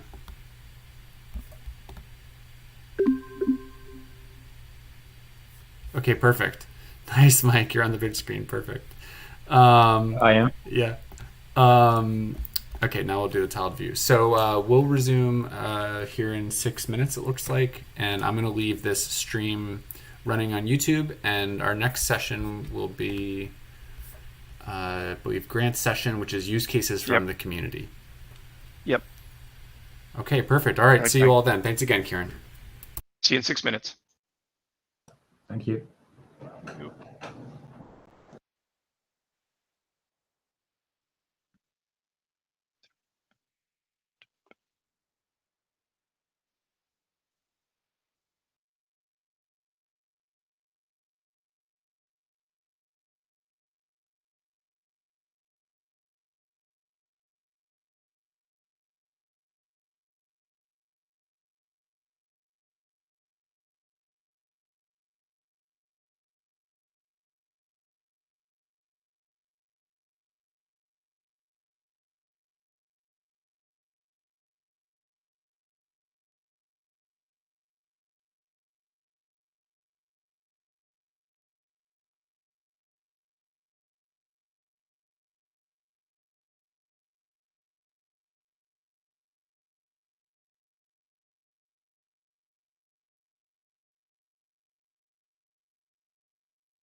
That's a cool sweatshirt.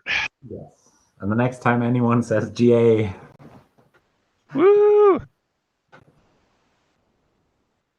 Raise the roof.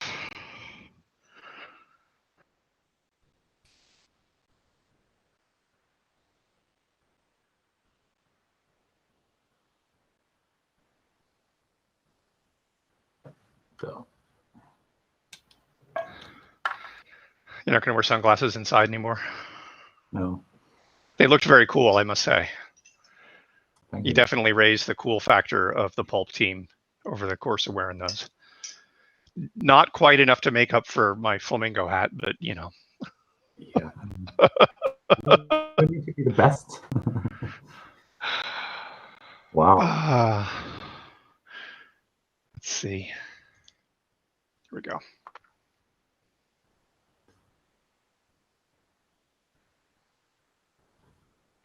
Make sure I'm logged. Oh man. Okay. Pavel's definitely styling there. I'd strongly approve. Try to join the head club. Well done, sir. Well done. Maybe next session I'll get a different hat. I figured I would not while I'm actually trying to facilitate a session. Okay.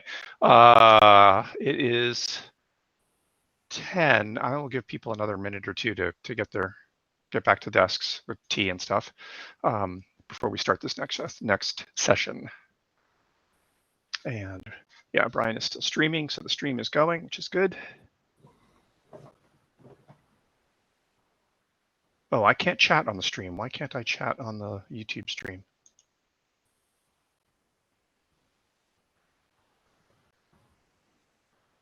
Oh, because I don't have my own channel, apparently. Huh. It's likely that you're logged in with Red Hat account, and then it's funny. I'm actually logged in with my personal account, which does not have a channel, whatever that is. And now I appear to have lost the stream entirely. Let's try this. Can I do it? Yeah, no, there we go. Okay. So I'm set up to be able to chat. It's 2 after, and I think I'm going to get us started. The session we're about to start here is, hopefully I will be just facilitating. And we'll be getting commentary from folk in the community. David, it's awesome. So great. Grant, shall I click the record button here? I don't know, honestly. I'm just a little flabbergasted, but yes, by all means, click the actually, before we click the record button, is everybody okay with the fact that we are going to be recording the session? And I believe the answer is yes. So go, sir, if you would. I've clicked the button. Let's give it one moment to start its deal. Yes, indeed. All right, take it away, Grant. All right, we are now recording. Good morning, good afternoon, everyone. My name is Grant Gainey. I'm on the Pulp team. I've worked at Red Hat for a long time.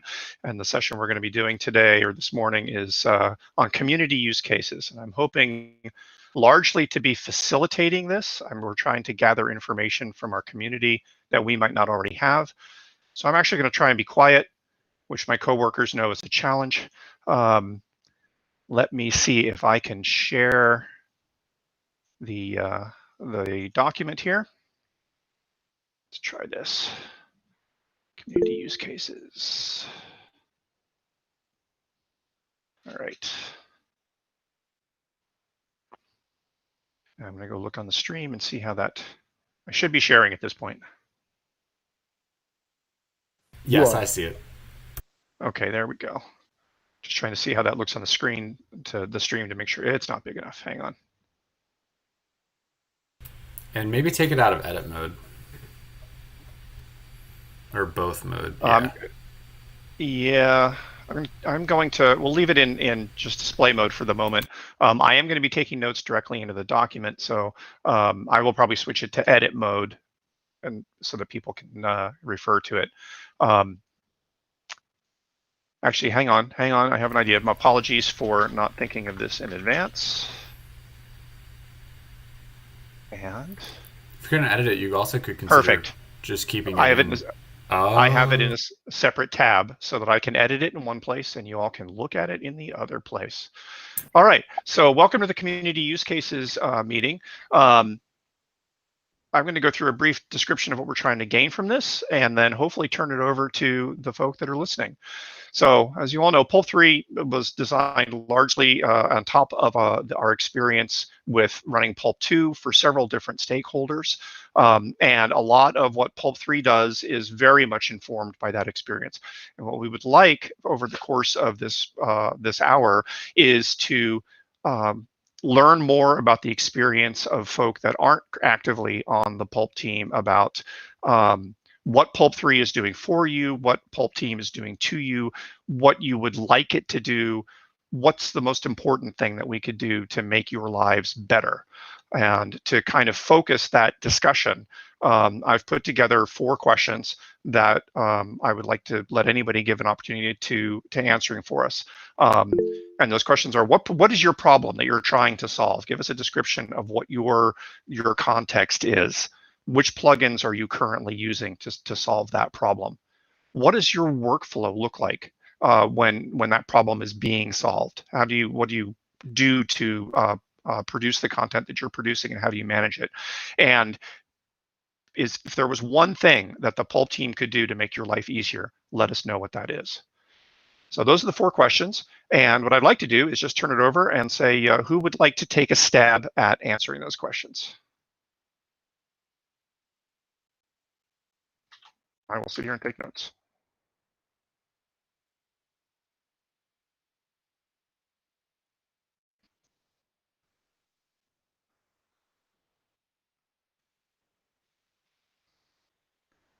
I'm going to start picking on people in a minute.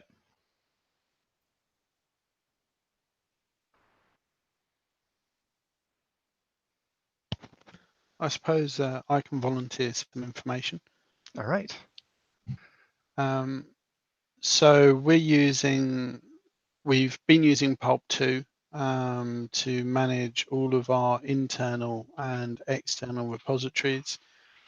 That was mainly being able to ingest packages from third parties, be it EPEL, Red Hat directly, whatever, and control those packages into our estate via our release process. So we would be able to govern when a package gets upgraded and how it goes out to the affected systems and the speed at which it goes out.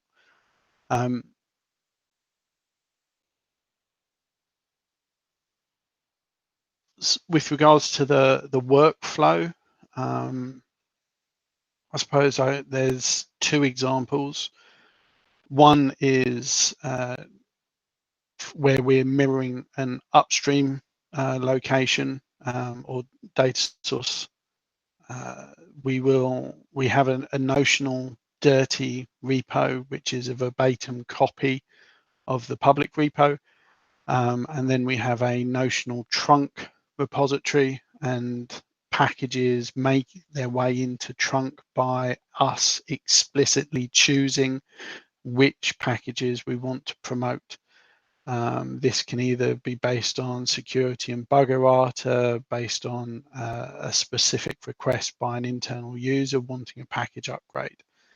On a weekly basis, we take a copy of trunk and create a release of that copy. And then over the preceding week, that repository gets presented up to different risk groups, starting at the ones we care least about at first through to the ones we care the most about. The plugins that we use currently are only the RPM plugin, but we would be looking to use RPM, file, and containers initially, with also a desire to use the Debian and possibly the PyPy plugin at a later date. With regards to Pulp 3, to make our life easier, I'm still in the very, very early stages of moving our own framework over to Pulp 3. So I can't really comment on that. If I was to say anything right now, it's the using the client libraries and working out the best way to write our internal code to create an RPM file container repo without if clauses everywhere in the code. If RPM, then specify an RPM href. If file, then specify file href. It would be much easier for us if we didn't have to include that. But I'm still fairly new to the Python game, so I'm hoping that there is an easier way to work around that. Happy to answer any questions. Yeah, could you elaborate on the client usage? What do you mean about the if clauses? So let me get something up as I'm actively working on it at the moment. Give me 1 second. Reshuffle windows.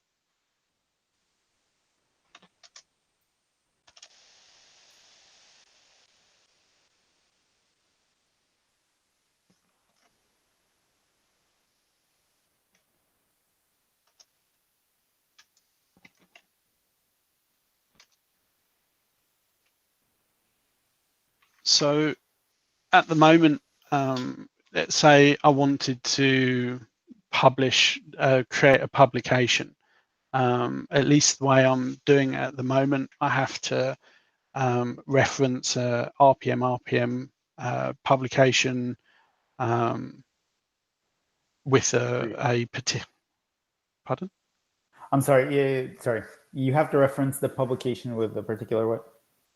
So if I create an RPM publication, I have to create a publication model using the RPM publication model. I understand I could do that just by passing through a dictionary, but I'm trying to use the models where possible, because I think in the long run that will probably make my life less painful. So if I wanted to try and write code that will create a publication for a file type repository or an RPM type repository, or possibly the container type repository, I need, if it's one or the other, I need to either generate an RPM publication model or a file type publication model, as opposed to a slightly more generic publication model. I see. Yep, that makes sense. Similarly, when creating a distribution, one of the elements that I have to pass in is an RPM distribution equals, and then pass in the distribution model. Again, I'm having to explicitly specify that it's an RPM distribution type, as opposed to it being a slightly more generic endpoint that I'm connecting to. Yep. But I'm very happy to acknowledge that this could just be lack of experience on my part from a programming perspective. Yeah, and what is your programming experience? So the first program I wrote was the infrastructure to do our Pulp 2 coding or release, and the next major one is Pulp 3. Cool.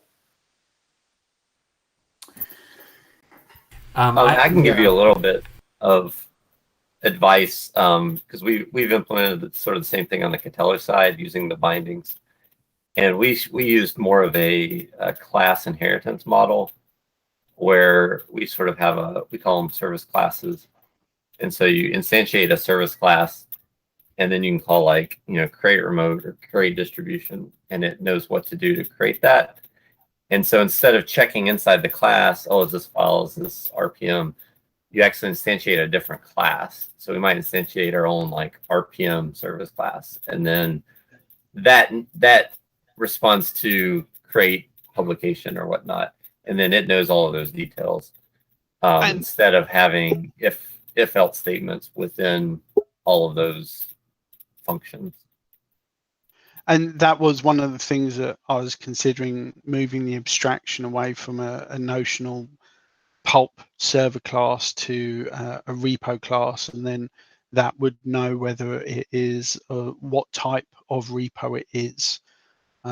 So you'd still have an if condition, but the if condition's at the time of instantiating the repo, not for every single call and method. And it also offers more, I think it offers a better, what's the word I'm looking for? A one-to-one relationship with plugins. Different plugins may implement different feature sets, and if you do that on the notional repo, which would be a similar of a plugin, yeah. Okay, well, it's nice to know that someone else took a similar approach.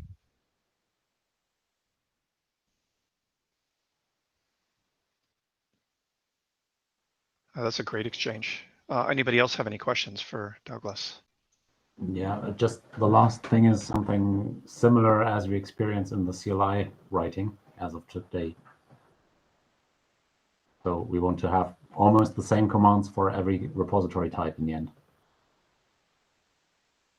I mean, some of this, I'm not sure what that means in form of collaboration or sharing code. That's actually a good point, Matthias. One of my questions, my question was, and this is, I'm not sure there's an answer to this right now, but something to meditate on is there a way we can make this kind of collaboration or shared code happen, right? This is code that doesn't live in any of the plugins. It doesn't live in Pulp core.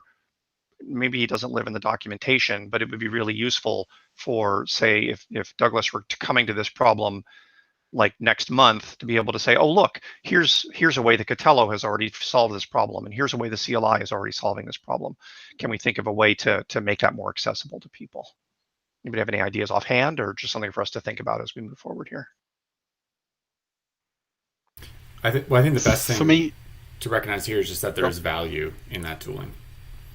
How we build it, I don't know, but yeah, I mean, I think it's documentation. And we have a very brief page that introduces the client libraries. I think that should definitely be expanded to real world examples of usage. And I agree. I'm just talking about linking to repositories that already exist, and not necessarily like copy pasting code. I agree completely, but I feel like even if we did that, and when we do that totally and completely, there will still be a gap that is the unique perspective that I'm hearing from whoever was just speaking, maybe Douglas. That kind of like a library above the individual libraries that allows you to have, well, anyways, what Justin described earlier, basically. Yep. And Justin, you guys could make yours in Ruby, and we could handle the Python one. Yeah. Well, so part of it on our side, at least, is we are very opinionated about some things. And for Pulp 2, we spent a lot of effort building our Runcible library that was meant to be not very opinionated, and it didn't get a whole lot of traction. So we kind of took the opposite approach with that current layer, which is let's build something specifically for Catello that it's really, instead of building an abstract layer that doesn't know about Catello and only knows about Pulp, we built a layer that knows about both and knows how to kind of talk between the two. And that is, I think, a better solution for us technically, but it means nobody else can really use that layer very easily. I think Pulp bindings replace Runcible, right? In the latest. A little bit. It's kind of a. It's not necessarily. I wouldn't call it a one-to-one mapping. Yeah, there's still another layer to it. Yeah. Yeah, the abstraction. You're still left with the details of handling. If you wanted to have the same workflow for 5 content types, you have to implement 5 different sets of code in terms of the bindings usage. Yeah. So what I'm hearing here is that it would be worthwhile at some point to have a library that, at least for Python, because we're Python developers ourselves, to release another library that's on top of our bindings. Interesting.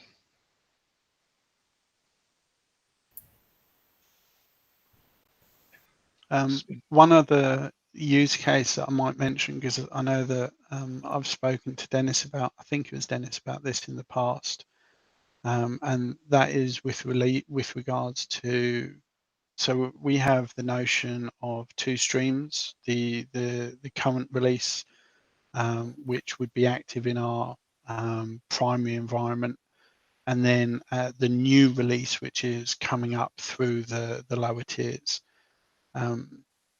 We will be looking to be able to promote a package into either the current or the new or both. And at the moment, I believe we can, when I say at the moment with Pulp 3, I believe we can do that with the versioning that's offered with Pulp 3. But it's fairly cumbersome to be able to do that. We need to track multiple entry points or multiple versions where we split off. So this is easier to do on paper, but the current release might be version 10. The new release is version 14. We also have notion of trunk, which has not yet made it into a release. It might be version 17. When we need to promote a bug errata into current, that will make trunk +1. Then we need to revert the trunk one back to what it was before. And then you carry on growing. If you then need to promote into the new, it's just a lot of versioning that needs to be juggled. And it would be easier for us if, when promoting into the notion of current, it effectively forks it at that point for that particular version. And we don't have to do the juggling back and forth. So it would be better if your versions were non-linear, or you had trees where you could split from the version. Yes. Very akin to branching. And then at some point, a branch may just fall off when it's no longer used and supported.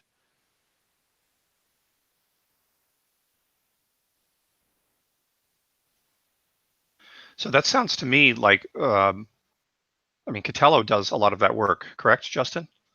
That Catello's involved with that kind of workflow, is that correct? We do more of a branching workflow, and we're using it on top of the linear repo structure today, kind of.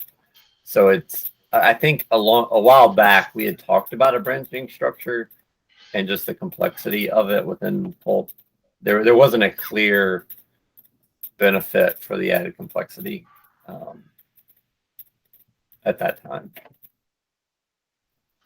I think there's actually an issue in our tracker about this, but we didn't prioritize it, so we never looked at it really. But there's an issue, I think, or a feature, I guess. Yeah, we've definitely discussed this in the past. And the implementation details is where it all dropped off. The devil's always in the details. Yeah, it's definitely going to be a hard change, but I'm also curious if there's another way to support this better, like maybe using multiple repositories would be better suited for this. So that's the approach that we've taken in Pulp 2. We've got multiple repos and it works fine for that. It's just very expensive. Our release takes circa 5 hours to complete because of the different repos that we're having to copy across. And as we know, the bulk of that is not data migration. It's just munging of the what is a repo. That might be quicker in Pulp 3. We're not looking to take that approach, and we're trying to use the native versioning. In Pulp 3, you can create a new version based off a version of another repo. You don't have to manually copy everything over to it yourself. So it may be faster. It may not be the right approach, but it should in theory be a lot faster. I wouldn't say it would be faster, at least like in terms of like code speed. But yes, it would definitely be easier, probably. Well, if you take into account the fetching of all the units in one repo and then passing all the units in the other repo, even if it's not faster, the actual operation isn't faster. That the total operation should be faster.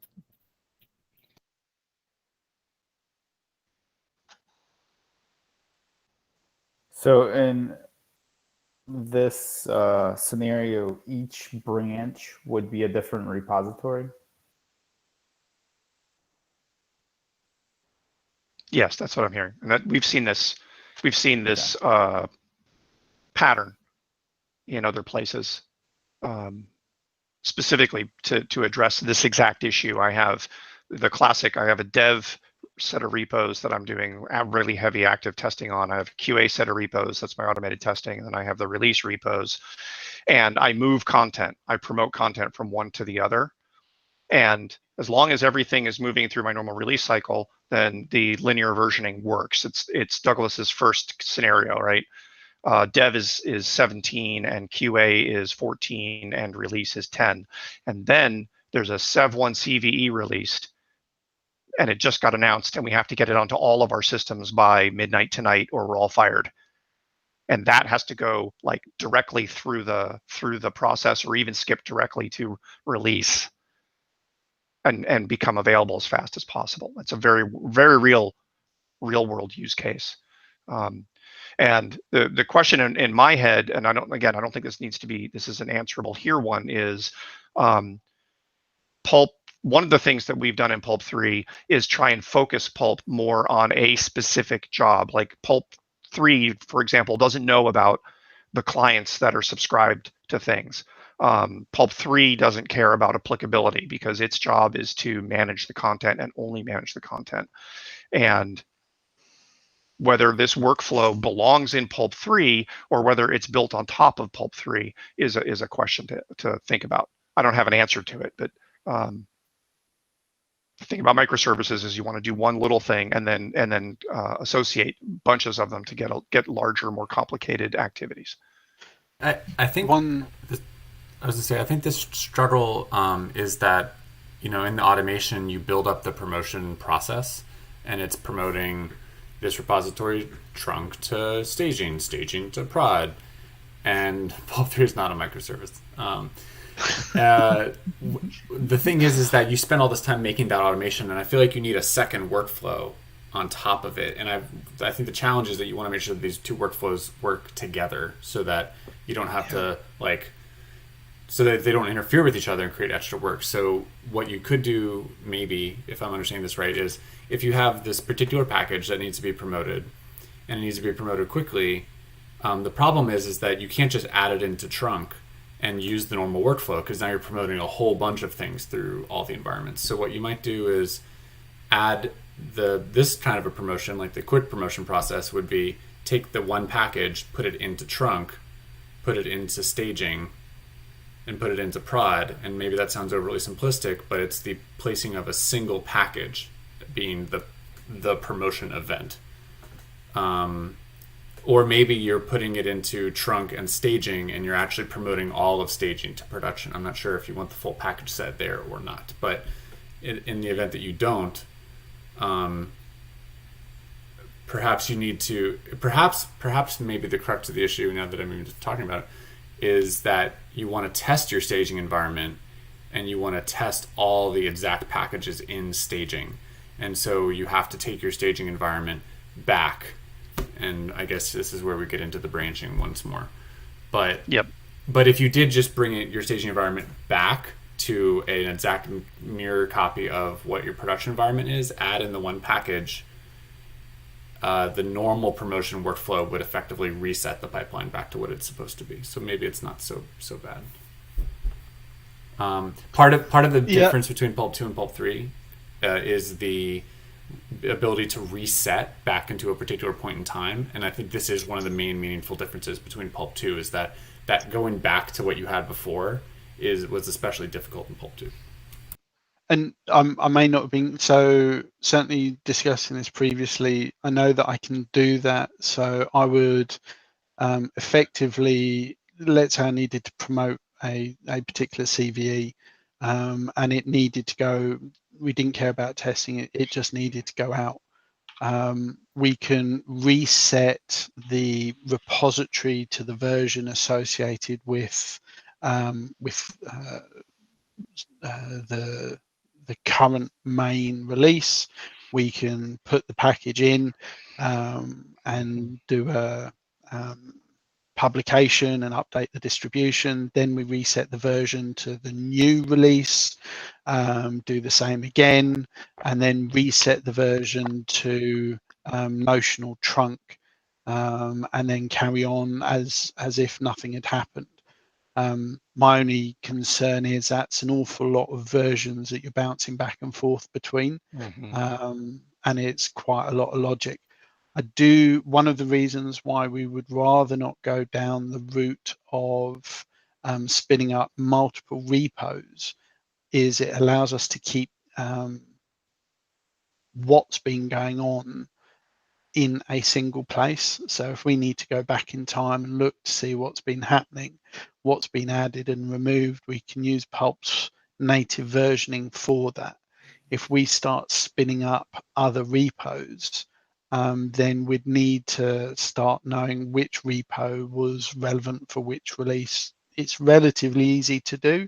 It's just not as easy as being able to look at a single timeline of one repo. Yep, that makes perfect sense. What about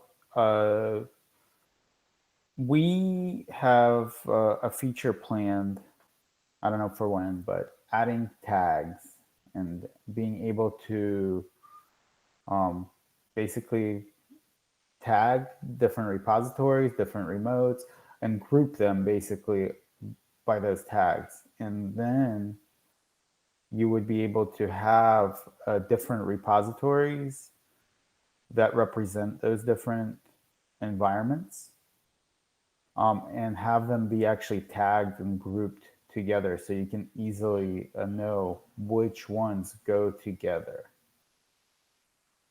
Would that make your life easier? Possibly.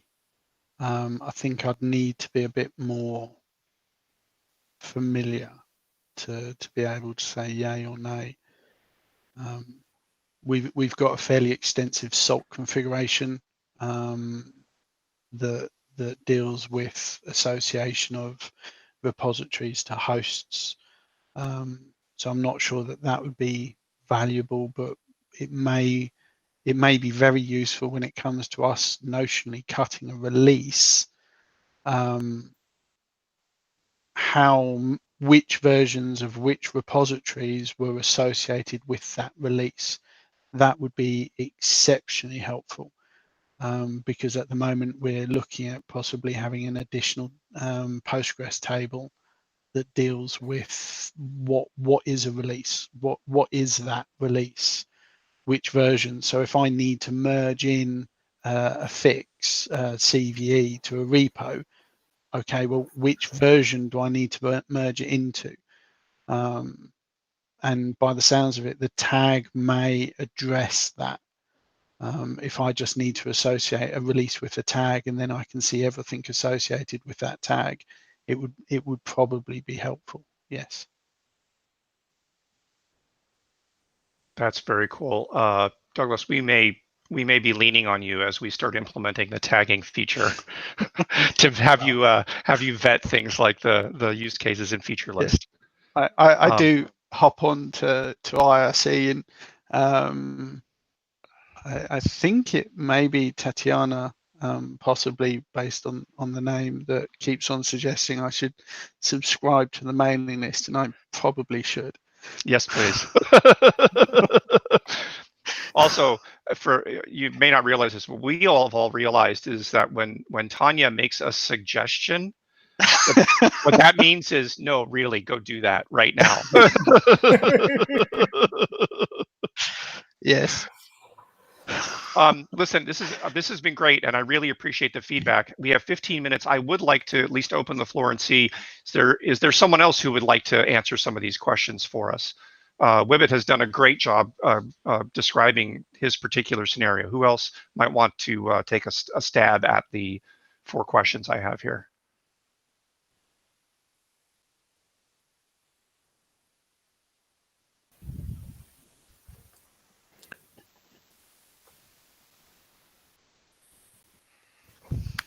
Oh, well, Sebastian is here. All right. I can talk about Rui and how Pulp is used in Rui. Briefly. Yeah, so here I represent the team of Rui developers, and Rui is a Red Hat update infrastructure, which is a highly scalable, highly redundant framework that enables you to manage repositories and content. So basically, Rui is used to primarily by cloud providers to deliver content to the instances that they are being provisioned there, and to manage both custom and Red Hat provided content. Okay, now to 4 questions, right?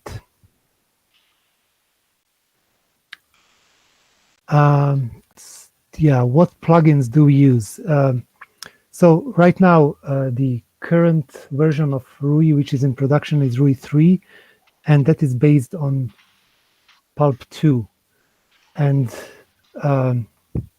if I'm, as a relatively newcoming person to Rui team, I would say that Rui 3 uses Pulp RPM, Pulp File, maybe also OS3 plugin,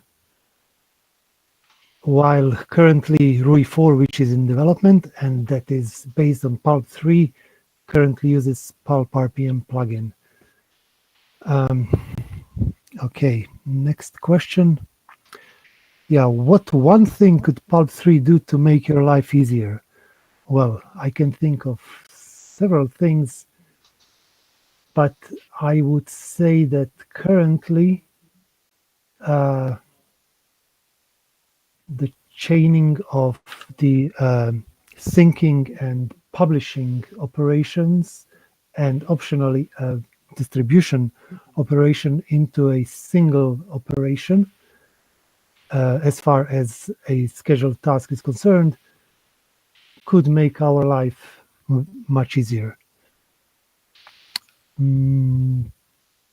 Yeah, another thing that we also looked into that could also make our life easier is to have certain APIs amended to reflect the or to enrich the information on the scheduled tasks that haven't yet been allocated or assigned to worker threads.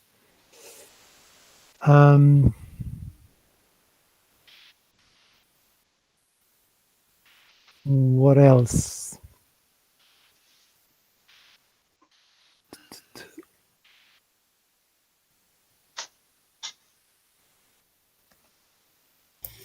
I mean, general workflow. or something like that. Yeah. I just wanted to quickly ask what kind of information would be helpful for you to see in those tasks which are still waiting. What information do you miss at the moment? Yeah, the information on the repositories that those tasks are assigned to or related to, because that information is only available to repositories to tasks that are picked up by workers and that are in a running state, while I'm talking about the tasks that are in a waiting state. And I cannot, through the REST API endpoints, I cannot say which repositories are assigned what tasks or related to what tasks. Mm-hmm. Okay, thank you.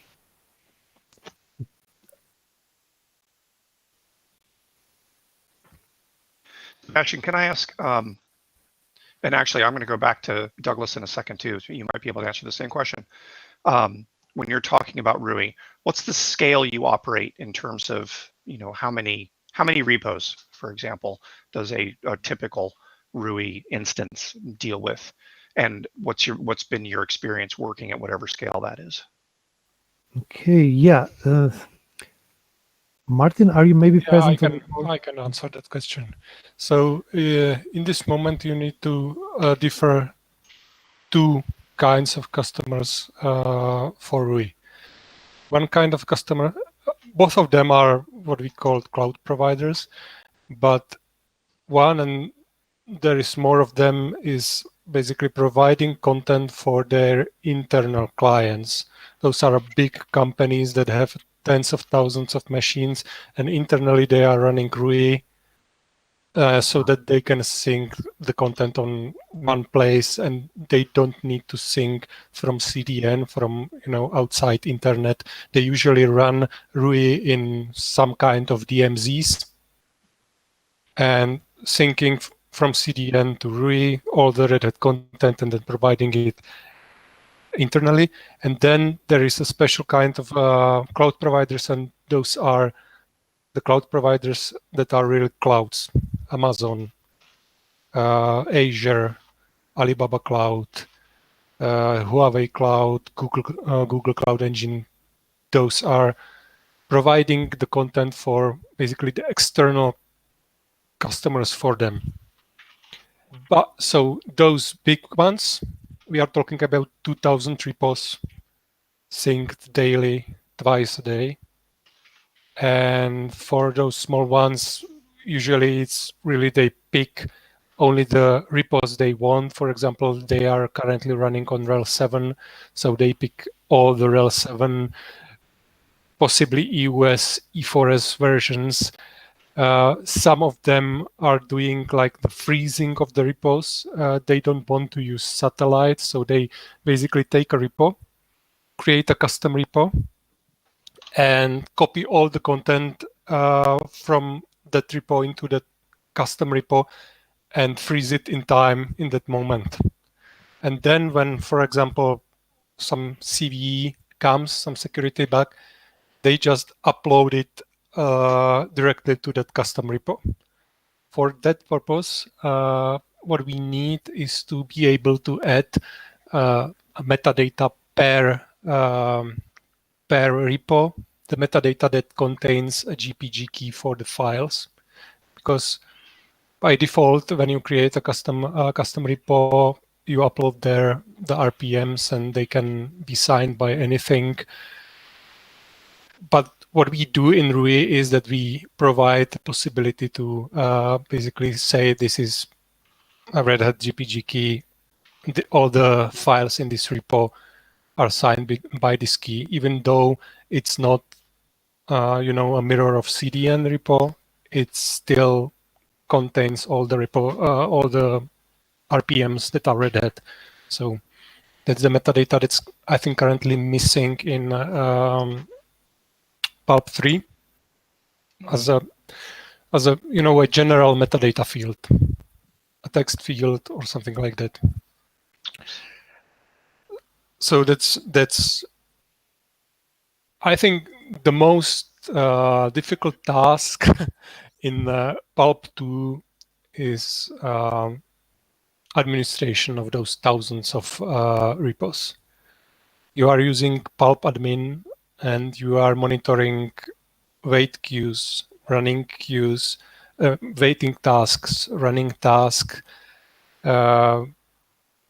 Searching for those tasks is quite difficult if you want to search for a task that ran like 6 hours ago in a task list for thousands of repos. It's really really a challenge to find it.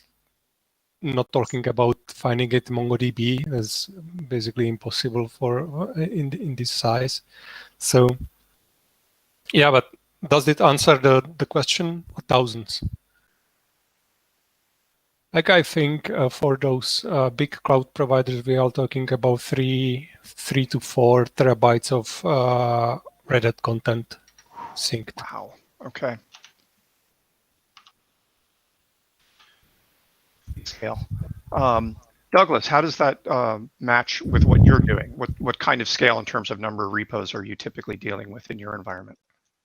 Probably a similar number of repos, though they're not all as active as Martin's example, but similar in number and similar size of data on disk. So obviously much more presented to clients. We don't have as many client systems. We've only got, said, about 2,000. We have multiple Pulp servers where we sync. We've got the notion of a primary and then secondary servers scattered around the data centers that sync against the primary with our own tooling written to manage that synchronization and report on any deltas in any of the repos.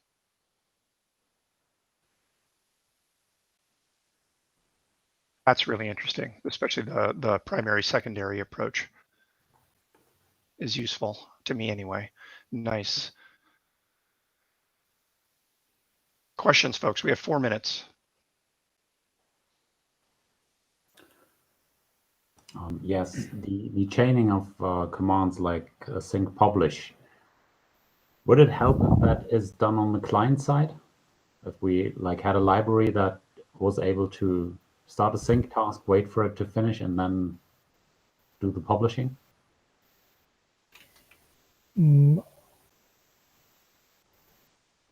Basically, this is what we are doing right now. So okay. I guess that wouldn't make our life easier then, but yeah. Because it's not a difference, I see. Yeah. I mean, yeah, it's important to understand that Rui works basically that Pulp is one node, and then there are CDS nodes that are providing the content via web server. So those CDS nodes work as a client in this your particular example.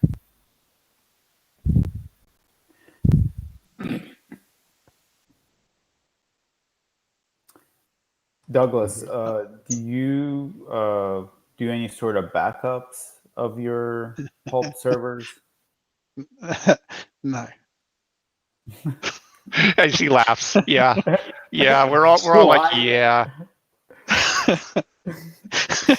So in all honesty, to answer that, we've got the fact that we've got the primary and secondary nodes. If the primary blew up, we could, with an awful lot of effort, promote one of the secondaries to a notional primary and carry on working that way. Though realistically, we would look to rebuild the primary as soon as possible and then just ingest the data back from one of those secondaries.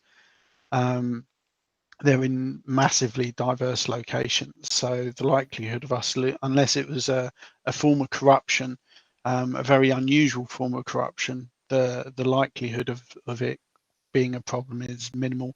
And we also store, every release we cut, we store a copy of the RPM related data in a separate database. So if I really had to, wouldn't, but if I did, I would be able to reference that data to reconstruct the meaningful content in the repositories. It happened to us once, if you want the story. Like we didn't lost the content on the disk because obviously all the RPM content is stored either on clusters, so more nodes available, or in solutions that the cloud providers themselves that is also like backed up by them. So we didn't lose the RPMs, but we lost the database, the Pulp database. And what was done was that the node was reinstalled. And then since we have automation, we have a complete listing of the repos that we need. So we just run a resync of all the repos with the data. The storage that was intact was mounted. So all the Pulp had to do is, check all the files. And in fact, it took the same amount of the time as the complete syncing of the that content would take from CDN. Yeah. But it's able. It was able to, pick up from that situation. And if you'd had a database dump in Pulp 3 terms, the Postgres dump stored somewhere, you could have just restored that dump, correct? Do you think, Martin, that would have solved that problem? We don't have that much experience with Pulp 3 yet, so we cannot like say. It would probably shave some time from the restoration period. Although the main point is, since the data was physically on a disk that were okay, and those CDS nodes are just a web servers providing the content. Actually, the customers were still getting the content. It was just that for the time till we fixed it, a new updates were not available. Interesting. I'd love to see the root cause for or the post-mortem for that. Must have driven you guys crazy. It is currently 10:51. We're a little over time, and I want to let people go so everybody can have a chance to have a bio break and grab another cup of whatever you're drinking before we go to the next session. I'd like to thank Sebastian and Martin and Douglas. This has been, for me, certainly really useful, and I appreciate your feedback. We look forward to seeing you guys in Pulp's IRC channels, and we really look forward to seeing you on the Pulp mailing lists.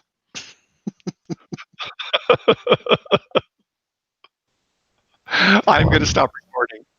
Thank you all. You're welcome. You're welcome. Thanks. Thanks. I'm going to leave this YouTube stream running. Our next session will start here at the top of the hour, so that's in 8 minutes, and it's going to be the Development Environment Workshop hosted by Daniel. Awesome.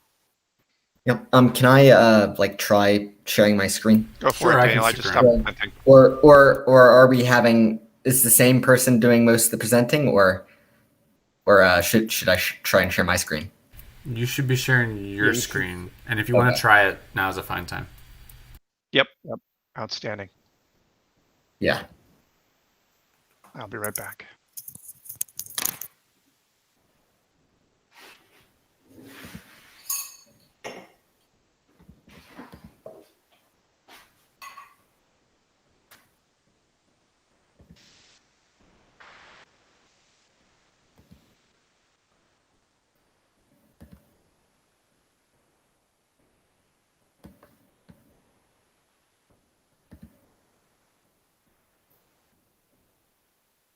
So is this working?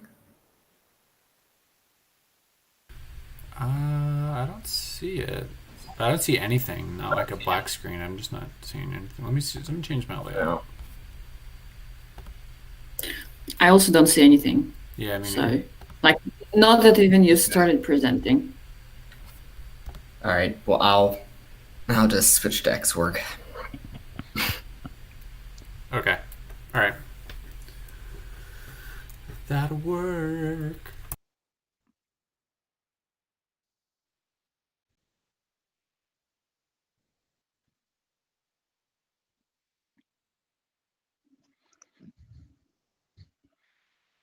I had a random thought Yeah. that might have fit into the building community slot, but I didn't have it then, I guess.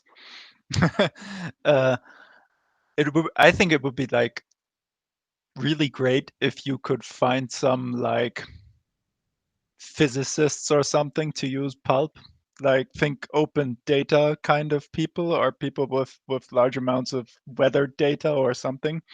Like when I did my bachelor thesis here at the university, I think they were like working in that kind of corner, but they were basically like for their providing their actual data, they were using SSH file system.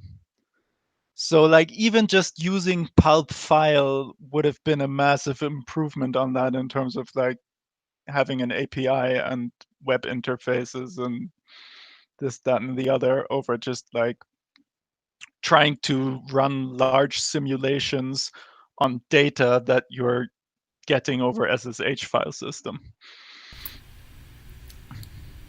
That's a great idea. I don't know exactly what that would look like, but I think that's a really good idea. Science. I mean, I love science. I mean, I think probably most people do around here. Daniel, I see your screen. Great. So yeah, I mean, like I'm enthusiastic about that idea. But I don't know how one would actually presumably have to actively go and search for people who have a need, and I don't know how one would go about doing that. Yeah, I mean that's a tricky thing, but having the vision is the first step. So just because we don't have an answer to step 2, I still think that's important. And I mean, I could see like, I could certainly see some like need for something like Pulp and at physics departments at universities. They tend to have a lot of large files, and they tend to not have very good tools for using them. Yeah, and yeah, I agree. I mean, at one point, and if they code Python. Yeah, just a fact about physicists, right? I think you have high chances with biology community and like biochemical area because there's a lot of Python libraries, and they might use Python a lot. Yeah, I think a lot of it comes down to the data formats, like and what data formats they're using, and what is Pulp's availability to support those. And it could be very simple, just because, I mean, as a file,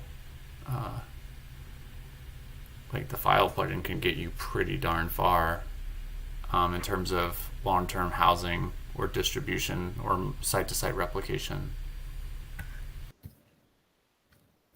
Yeah. And even if you're just using file and you don't have a lot of, or Pulp doesn't have a lot of knowledge about like your metadata that matters to you, then you still get all the repository versions and the API and blah, blah, blah.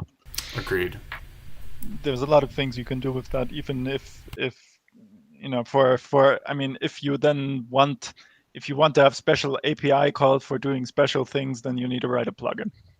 Agreed. But I think the strategy of using what we have is probably the best approach there. Because the more specialized it becomes, the less transferable the value becomes. Although, I mean, like, of course, university departments tend to have a lot of people who would need to do projects for like a bachelor thesis, a master thesis, a something. And then writing a Pulp plugin for the kind of data they have could be something one does in that kind of context. Yeah. Also, there's a lot of data formats and data type that gets used across universities, you know, worldwide. Like, you know, CERN might have a gigantic data set that everybody wants to use, and a plugin that knows how to deal with that. I'm making the stuff up, assuming it needed some special thing, would be useful to researchers in a wide variety of places. This is great. I hadn't even thought about the use of Pulp in this context of just managing that kind of research-related data. I think that's really interesting. Yeah, I'll think more about this too. Thank you.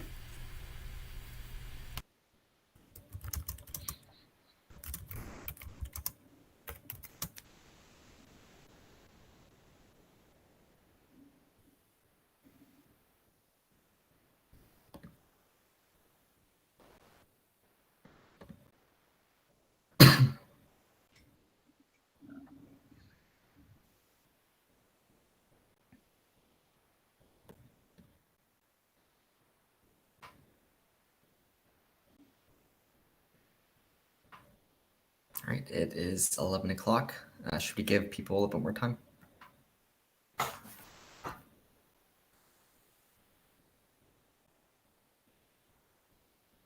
Can you hear me?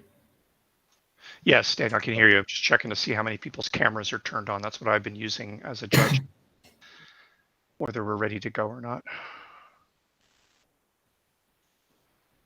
Maybe give it a minute and then turn it on, because people can always watch the recordings. Oh, Brian, I thought you had dyed your hair like Ina had. I was trying to color match Ina. It's very impressive, both of you.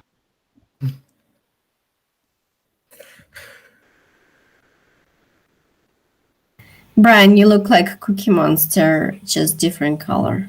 Oh, you should see the blue one.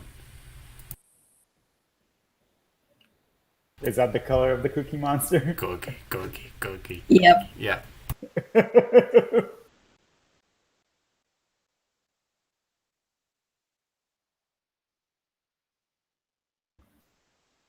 All right. So I was thinking. Okay. No, go ahead, Connie. I just wanted to make a quick comment that I was thinking when I see something like, oh, it's awesome, but why the hell I will buy it? Because it will just collect the dust. Now I know what I could have bought it for and how to use it. Thank you.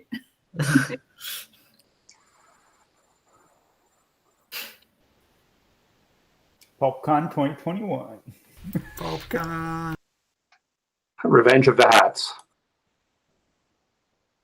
Awesome. So, yep.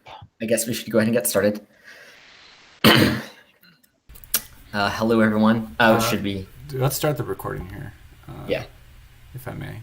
Let me know if you do not consent to recording now, please. It is starting. Let's give it just one moment. Daniel, I'll turn it over to you. Okay, feel free. Okay. Hello, everyone. Welcome to the Development Environment Workshop for PulpCon.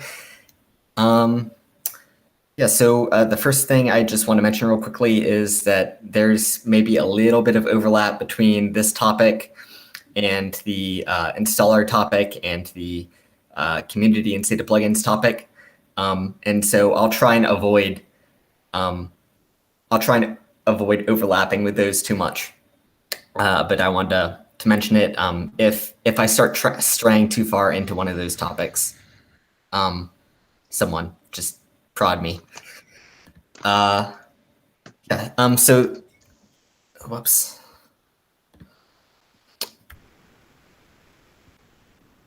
Can you see my screen? Yes. Or should I zoom? Should I zoom? Zoom would be nice, yeah. Yeah, it's a little small on the stream there, Daniel. Is that better? It takes about 10 seconds for the stream to catch up to us. Oh, really? Okay. All right. So first topic, what docs does one really need to work on Pulp? And I asked this question first to Jared, because he's, for anyone who doesn't know, Jared was our intern this summer.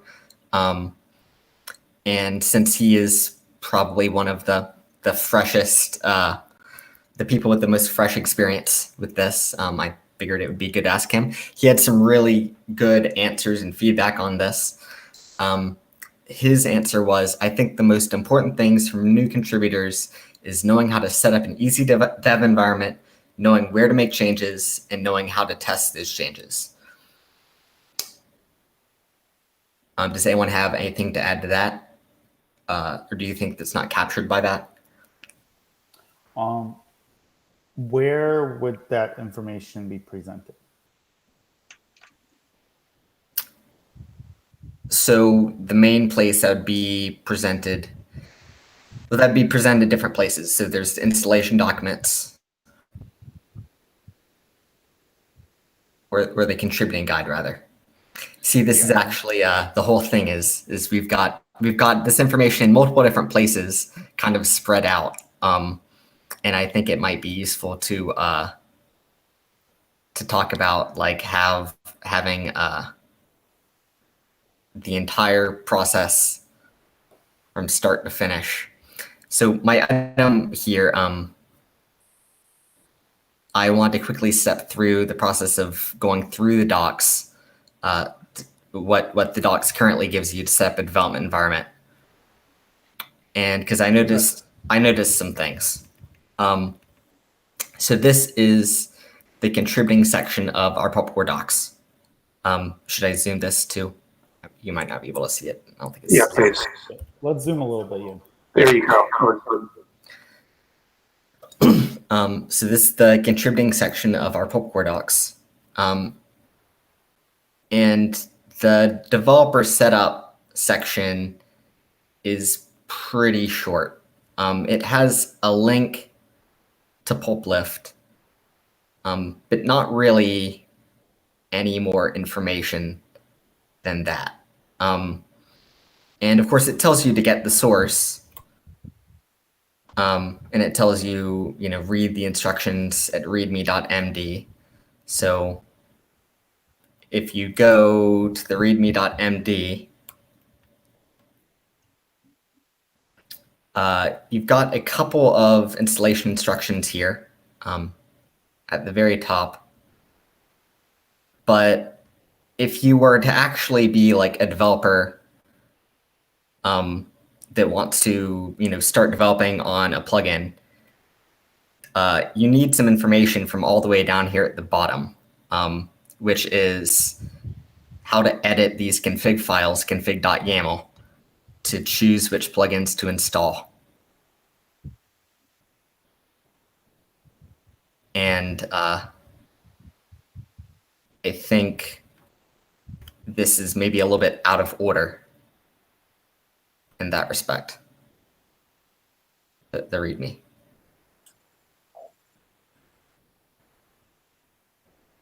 Yep. It feels like we're agree. So it's a quick start. Go ahead. Daniel, we're getting a lot of echo from your side when we speak. Thanks, Daniel. I was just going to say, it feels like, and we've heard this in a couple of contexts now, it would be useful to have a quick start where we just say, do these things without any real explanation, and then have the explanation of the individual sections after that.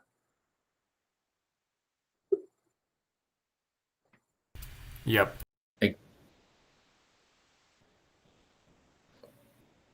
Yeah, the main thing is, so we've got this documentation bit split across several different places, and you've kind of got to bounce around a little bit to follow it.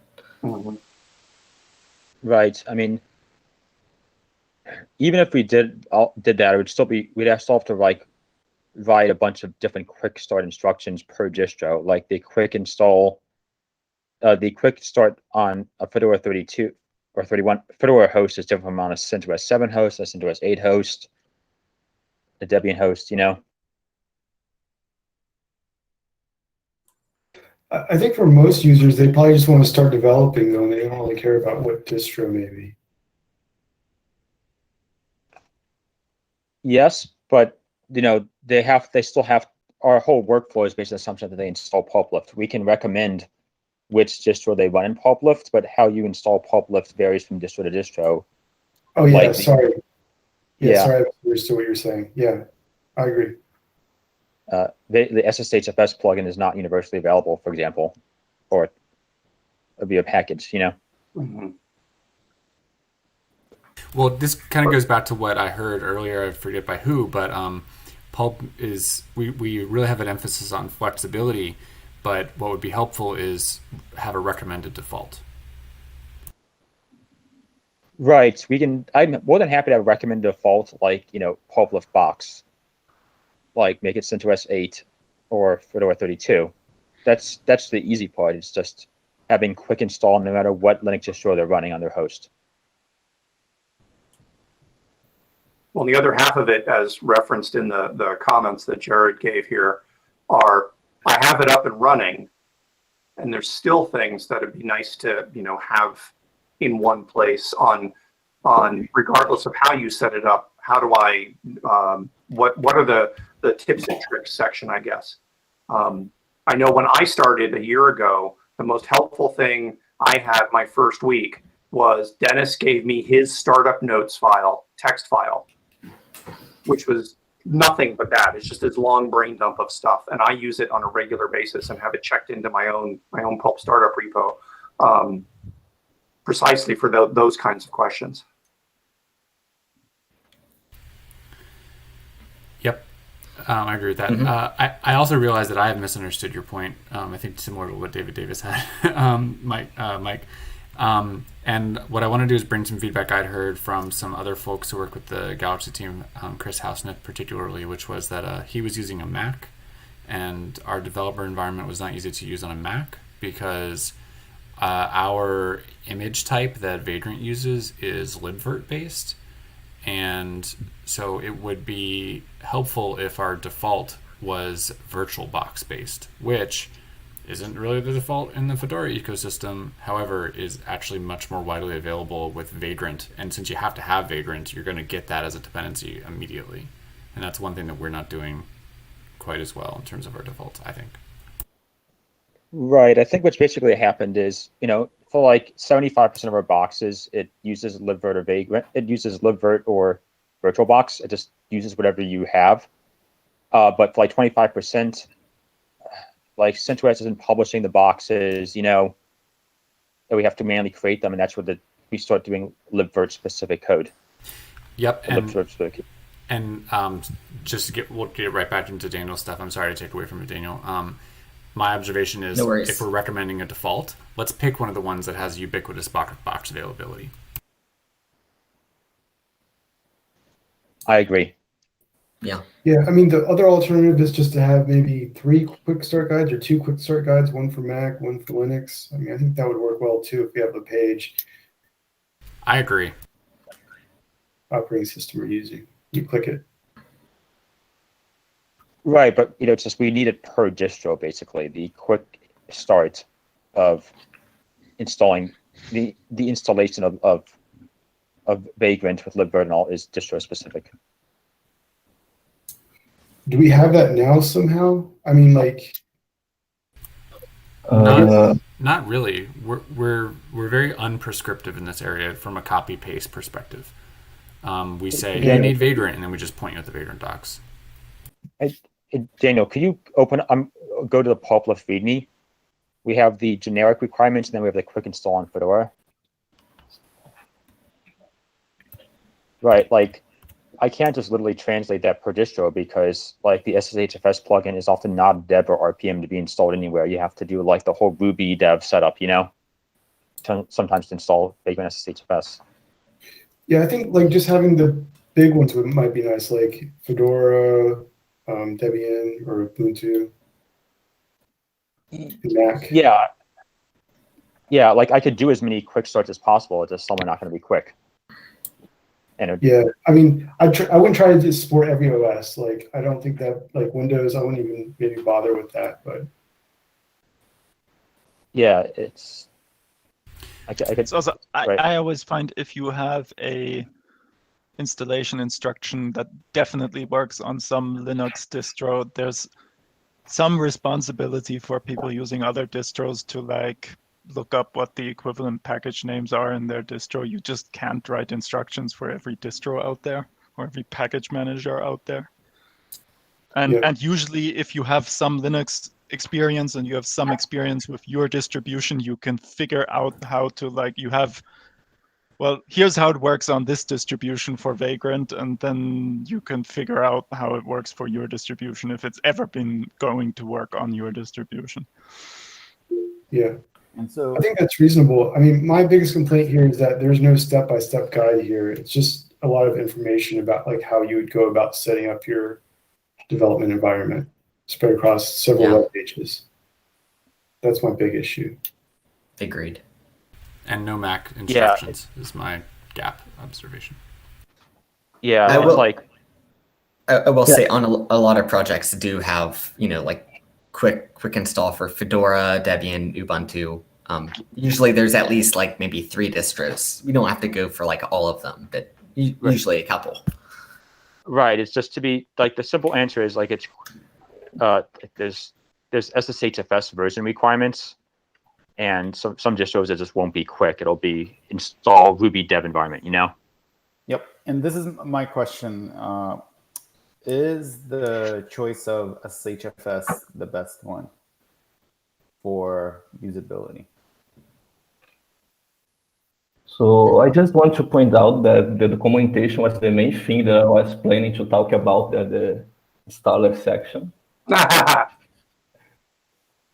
Okay. You want to move on, is what I'm hearing. Yeah, move on. All right. There's one thing I'd kind of like to throw into the room, also on like documentation. So if I just start out with Pulp or want to do something in Pulp, do I want to read any like Django documentation or like, I mean, I think in practice, knowing what I know now, I haven't done a lot of that, and I guess I'm okay.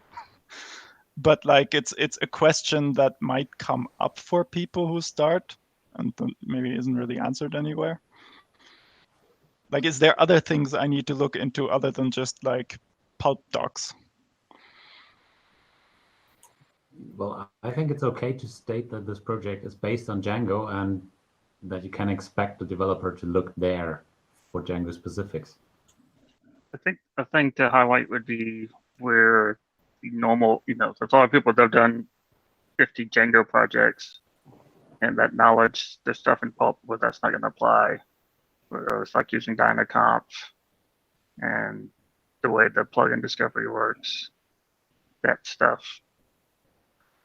you know, might be a little, if you're going to describe Django related stuff more specifically. I think there are a small number of places in our documentation where we do explicitly point people to the Django documentation. And I think the settings.py is one of those, where we actually say, yeah, we just use the Django documentation, go look at that. So I think I'm hearing a couple of things here. One is if you're just using Pulp, then the amount that you need to know about Django is relatively small. Settings is a good example because you're affecting the Django instance at that point. If you're developing for Pulp, then it's useful as part of the, I want to develop for Pulp. What do I need to know? A link to, we're based on Django. Here's the tutorial for how Django works, and just point them over to an explicit piece of Django doc and say, get started with that because it'll tell you how everything fits together. And then what I heard Adrian say is, I am coming to Pulp as a new Pulp developer. I've done a bunch of Django, and having a section saying for the experienced Django developer, these are the things that we do differently would be useful as well. So it's like 3 different user stories, user hats, if you will. Yeah. Or just barely some Django experience, but there's still the places where it's distinct. Dynaconf is the one that comes to mind. Right. Yeah. Okay.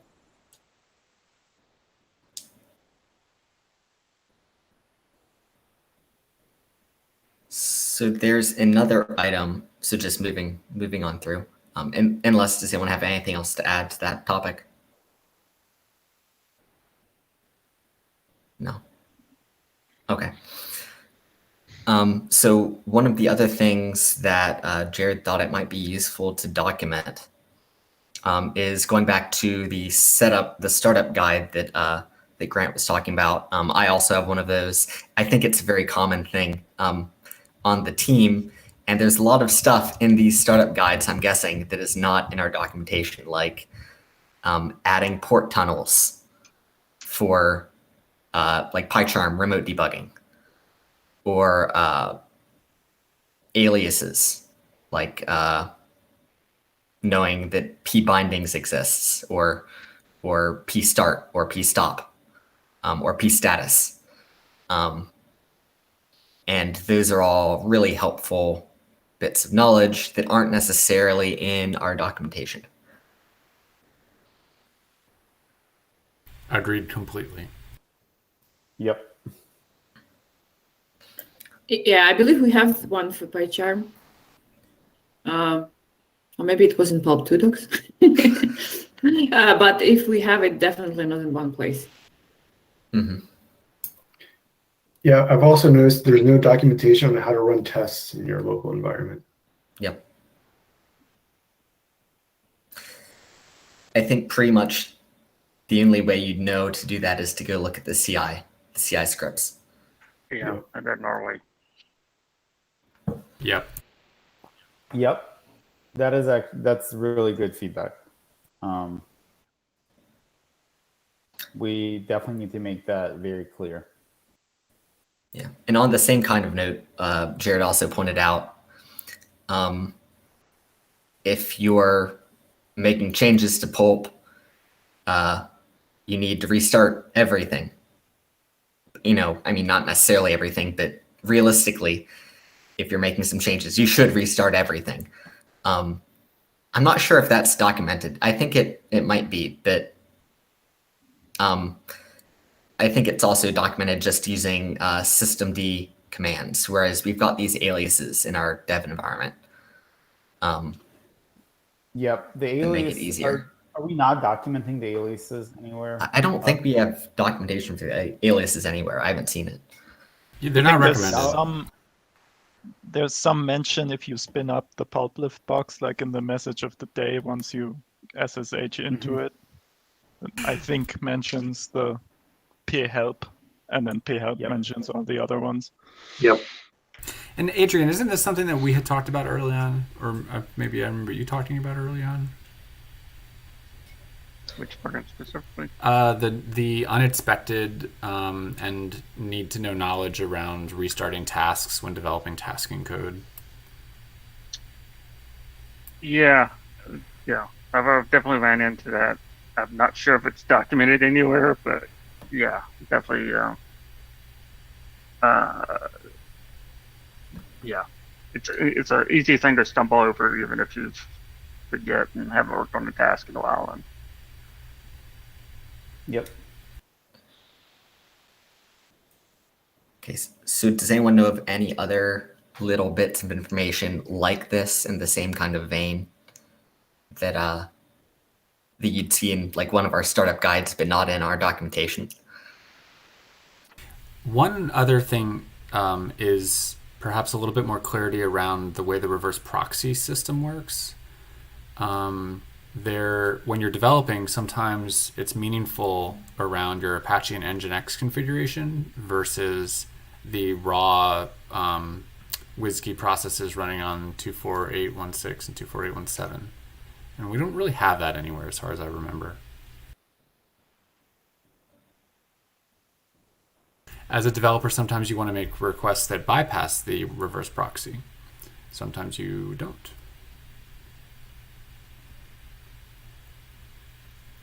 Also, I find that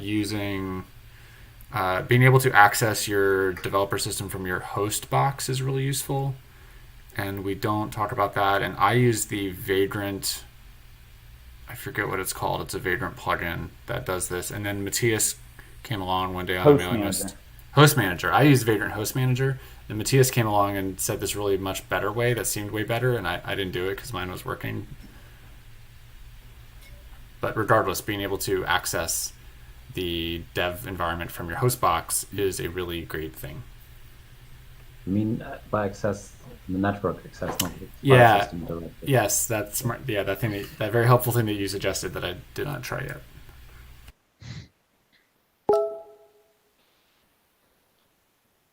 couple other things that I've ran into is, one is love to be able to get away to kind of get a better idea of where all the different configurations that Pulp and or a plugin winds up using, you know, you can kind of go in and dump it at various places, and there's, you know, diff settings or whatever, but that's all pretty vague. Not exactly sure what the approach would be for that, but I would just definitely been a big stumbling block for me at various times. So it's like, oh no, you're using this setting from the environment, and that setting from a .env file, and this setting from, you know, a YAML file from somewhere else that I forgot to delete. And tracking that stuff down and sorting it out, especially if you're not, you know, destroying the environment and recreating it every time you run something.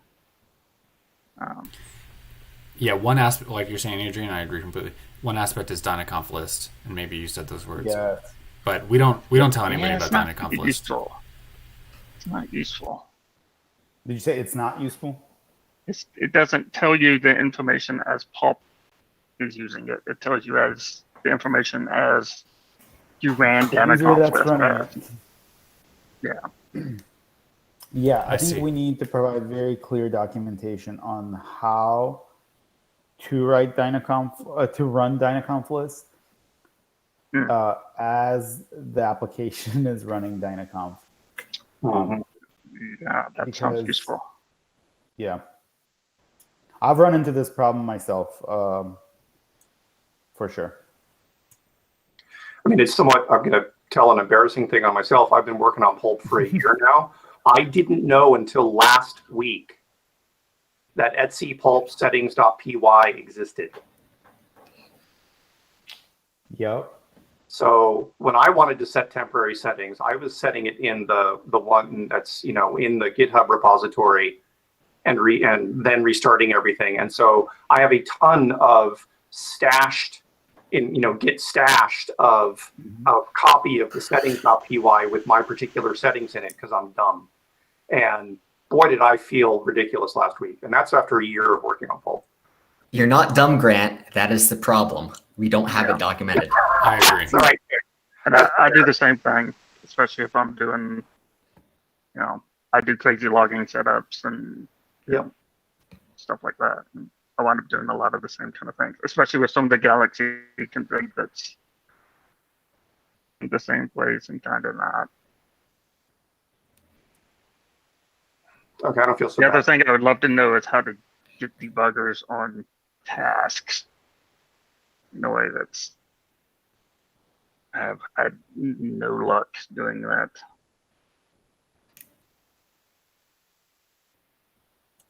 Adrian, is that a, I mean, for me, I'm just using, I live in PyCharm, and, you know, I copy the two lines that PyCharm says I've set up into the place I want to set a breakpoint and set PyCharm to look for that.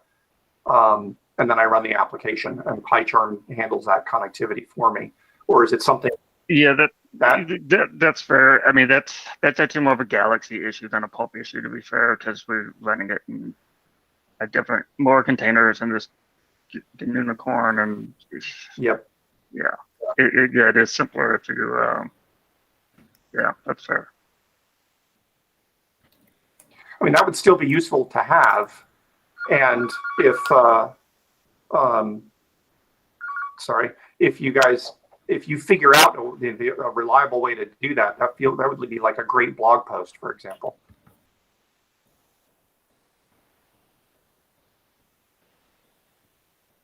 I'm sure it's one of the, 7,000 unicorn or WXGI config CLI options that'll do it. It's fair. So one more thing I think we don't have documented, and I don't know if it's worth it, but probably will be helpful for Kieran or any other contributor who deals with migration plugin. I think we have no docs around the box, which has both Pulp 2 and Pulp 3 installed. Yep. Yep. Yeah, that's like totally A mystery if you're not on this team. So Tanya, what sort of documentation are you thinking of? Like, do you just mean in the README it should be mentioned in the list? Or well, first of all, I guess it's worth knowing that such box exists where Pulp 2 and Pulp 3 are running together. And then there are some specifics, like there is no Nginx, I think, on this box. There's like a special Apache config, things like that. There are additional those aliases, I think, on that box. So where do you think we should document this? Would this go in like the Pulp Lift README docs, or would this go in other docs? I would guess developers set up, like if developers want CentOS box with those two on them. Okay. I see that on the Pulp Lift README, there are listed sandbox boxes, source boxes. Maybe dedicating a paragraph about the Pulp 2 and Pulp 3 installation side by side probably might be a good place to start with. It looks like the box itself is listed. It's just nothing else about the box. Right. I mean, like if you scroll a bit further, you'll see this sandbox boxes, source boxes. So, for example, in the source box, you have mentioned the Pulp 3 source CentOS box and probably a couple of sentences describing it. So we could do a similar paragraph about the migration box. Yep. That makes Yeah, sense. I agree. I wrote those sections there just like over the last few months.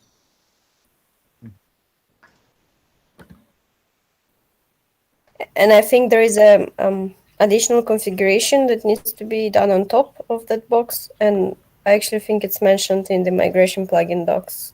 Right, Tanya? Or I'm not sure anymore.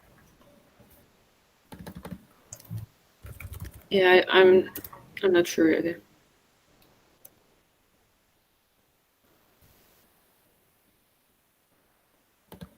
Okay, we can look into this. That's a good suggestion.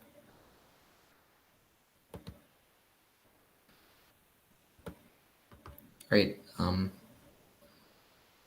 Anything else on this subject of documentation?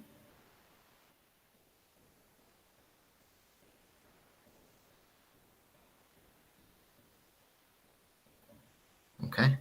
Well, I have I really hate the Open API spec since it's the main API documentation and it all references Pulp href,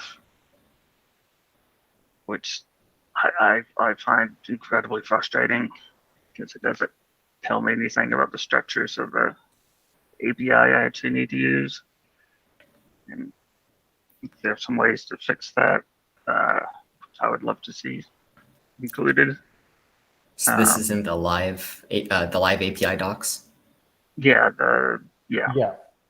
Adrian, I think you actually have a PR open to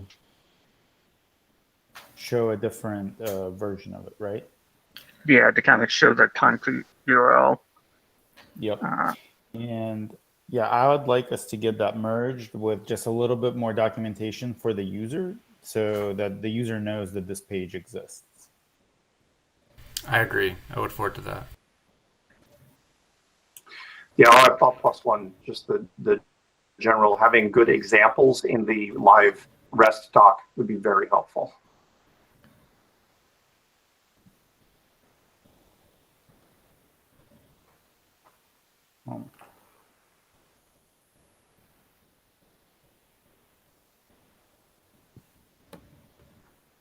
Okay.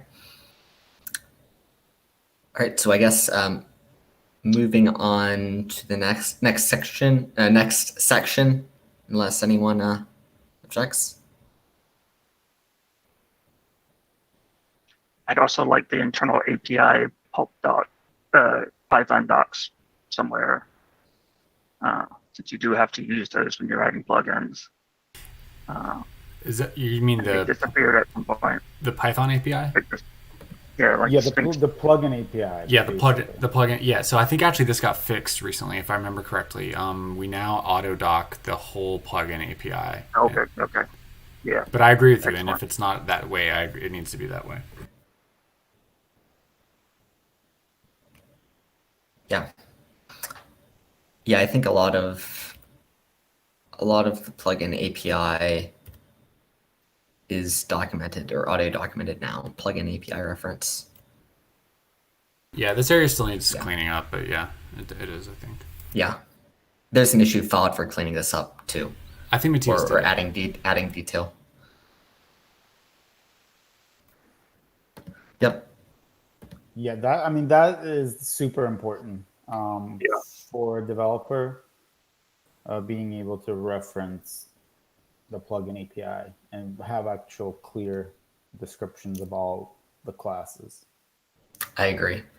And one of the things, this is actually one of the issues that I found that Jared had mentioned explicitly is, some of these have a lot of detail, some of them really don't. So here's, some examples of some that don't really have detail, and then some that, there's a ton of detail.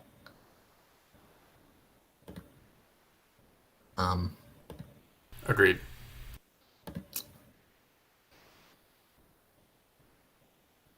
All right. So if anyone comes up with anything else, we can go back to it.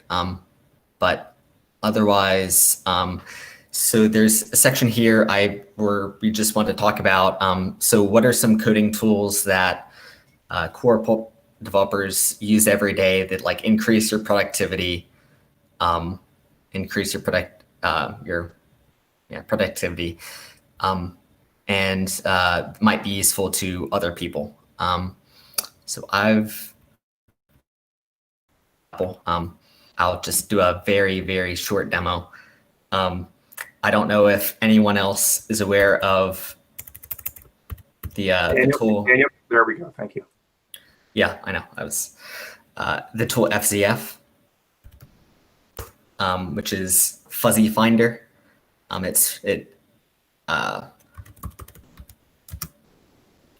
Basically, it does a fuzzy search of all the files. Nice. Recursively. So let's say, or use what directory am I in? No, I'm in Pulp left.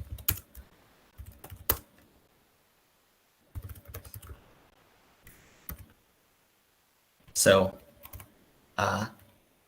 it's really useful sometimes to find a particular file. But what's really useful is it has integrations with a lot of other shell commands. So cd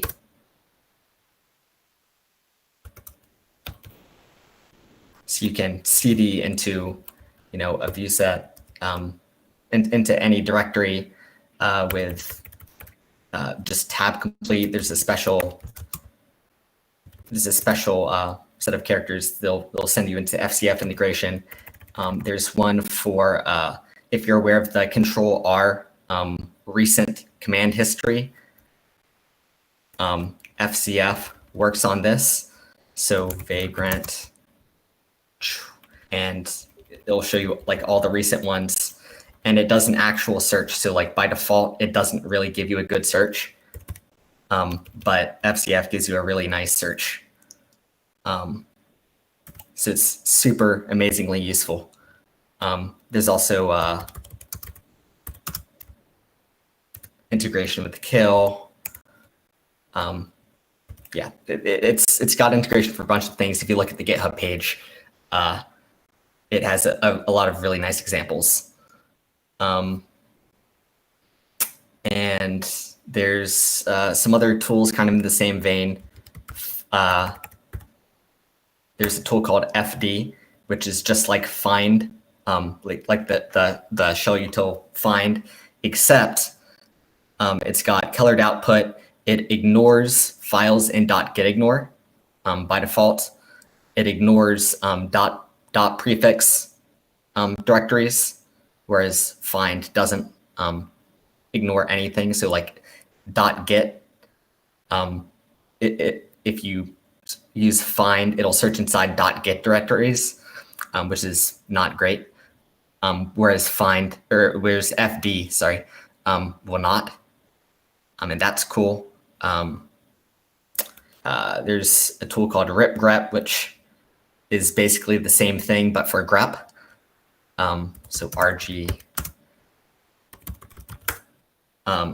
It's got nice formatting. Whoops. Nice formatting, colored output, and it's really fast. And there's also a tool called NCDU, which will show you, like, graphically how much hard drive space is being used by certain directories, which is really useful. And another thing I use pretty frequently is I have Visual Studio Code installed. I don't really use it for editing, but every time I get a Git conflict, I open VS Code, because their tooling for resolving Git conflicts is just so much better than doing it manually. It's really nice. Does anyone else want to discuss some of theirs? I use git grep a lot. You've shown some great find tools already, though. Yeah, I use ag or act for similar things. I also have a finds alias, which is similar to that FD. Basically,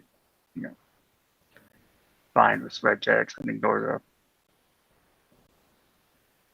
the wacky stuff. What does git grep do?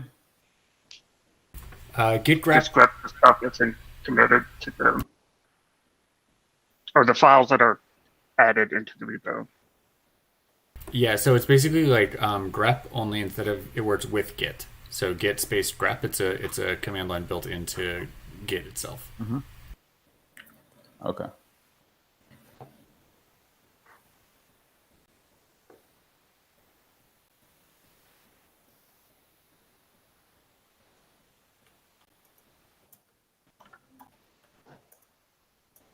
Yeah, I think basically ignores everything in git ignore too, and shows you even files you didn't check in.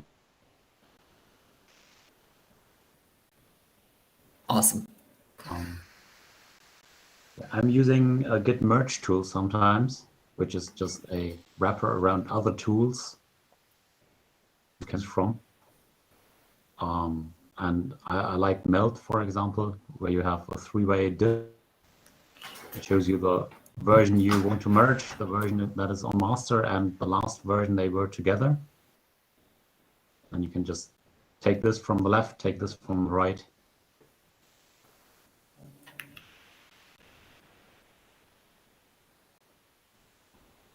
And yeah, the last thing I added on the list is the git prompt, which is a built-in of the Git distribution. That shows you on the command line which branch you're at and whether it's up to date. Any page changes and stuff. Nice. I've got a shell prompt that's based on that, but it's, roll your own, so it's missing some of that. One other tool I use a lot often is called TIG, which is Git spelled in reverse. And I learned this from Chris Dury, and it's it's like what you get on GitHub, which shows you the network visualization of a Git repo. So it shows you the branch and merge points of all the branches that lead up to the current checkout ref that you're on. So if you want to see, like, where did this stuff come from and how did the merge tree work in the past, and you want to look through a lot of different commits in history, it's a killer tool, TIG, T-I-G. Brian, that's really funny because I use TIG a lot as well, and I use it for the same reason. Eve's the one that turned me on to that one. I mean, I use it for things like, oh, when did 3.5 happen? And I can say TIG in the repo and then just find that tag immediately. But yeah, it's very useful. Awesome. We got about 6 minutes left, so I want to run real quickly through some of the rest of this stuff. Mike, would you like to walk through the PulpLift section? Yes, sure. So, first, a bit of good news. We now have CI for PulpLift. It actually, even though Travis is hosted on virtual machines on Google Compute Engine, it actually is able to run libvirt with hardware KVM on top of it. There's an unadvertised feature called nested virtualization, and this is something I'm going to be presenting at DevConf.us, among other a broader theme of how to run virtualization and containers on CI and how to do it efficiently. So this is kind of like duplicate CI with Pulp installer CI, because the main thing that PulpLift does is run the Pulp installer against a virtual machine that's created and managed via Vagrant. However, it does enable us to do Pulp. Unlike Pulp installer CI, it actually enables us to run full Linux distros, including their kernels with the special features we need. So we can actually test via the current state of Pulp installer and Pulp core, the master branches of both, with SC Linux and FIPS enabled. Daniel, I'll provide a link to the Pulp installer CI, I guess. I mean, PulpLift CI. Sure.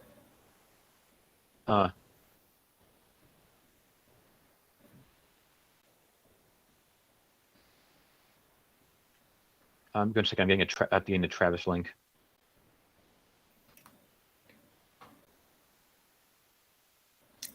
So I guess while he's doing that, is anyone experiencing disk space issues on their Vagrant boxes? So I do on occasion, and occasionally memory as well, depending on how many repos I'm trying to mess with at a time. So I have some hand-tuned config files for my Vagrant boxes.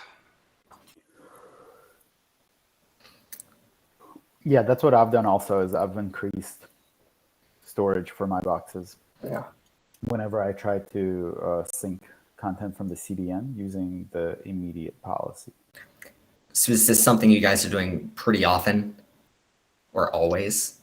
No, not always. Mostly if there is a bug with the CDN content. I mean, I do it always now that I have it set up. I just use that box. There is a class of problem that you can only actually address when you have the actual content on the disk, is the one that bites you. Yeah. Most of my testing, most of my coding, I'm working when I'm doing syncing with on demand, because it's all about the metadata, not about the actual binary blobs. But like for all the import-export work that David and I have been doing for the last several months, you had to have the binary blobs or you weren't going to be doing an import-export. So I used it a lot for that. Okay. Right. Yeah. So currently, I think we give each box like 20 or 30 or 40 gigs of storage. We could make it gigantic, like 100 gigs, and then implement trim, aka discard. And what it'll do is, like, whenever you delete a file on the box, the virtual hard disk shrinks. So that isn't something we can do now if there's enough developer demand. It's just to require implementation, and and your host has to be set up so that the KVM libvirt hypervisor actually exposes that feature to the VMs. Right. I know there's a lot of 32 seems to do by default, though. It depends on your platform and even your hard drive to some degree. I know that I don't know how to make this the default, Mike. But again, this it kind of goes back to my thing about quick starts and wizards and stuff. Is like a Q&A. Hey, I need more disk space. What should I do? Answer. You have to edit the file in this way. I need, you know, I need to have 40 gig of memory because I'm about to do something that I know is going to take a lot of memory. Okay, here's what you have to change. So I don't know if I'd make them the defaults, but making it easier to figure out than digging through the YAML and trying to do the right thing would be useful. Yeah, I'll add to it in PQ/advanced usage section. Cool. Right. Is needed sometimes when you need the entire blobs, not just metadata on disk for an issue. So Daniel, you want to show that link to the CI run? Sure.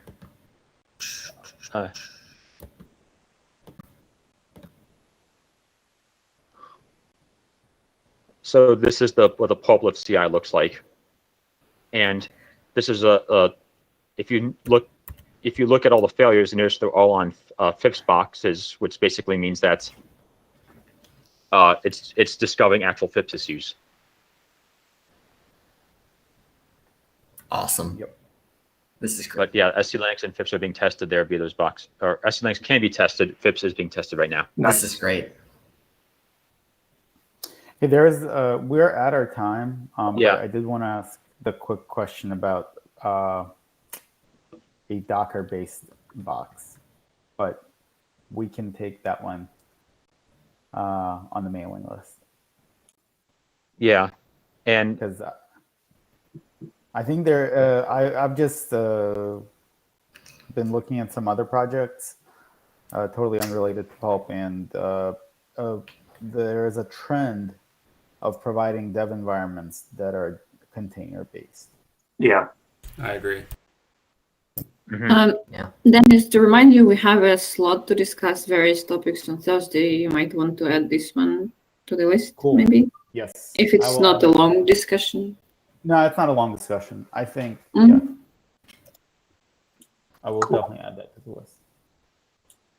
Yep. I wanted to add that I don't run out of disk space, but I always adjust all my boxes to have 8 gigs of RAM because 4 is never enough. So it's like my constant adjustment, like always 8 gigs. Yeah, Tanya, I think it's possible for us to do like easier overrides. I think we can do either universal overrides or just like per box overrides without you like always having conflicting git changes, you know? And this is also something we haven't really documented, is how to change these box settings. Of course, like most of us know how to do it, but we should document it because it's something that, you know, a user might want to do. Right, 3 different ways to do it, you know? This is the most graceful one. Well, the other reason to document it is, I don't know about y'all, but I can't keep everything in my head.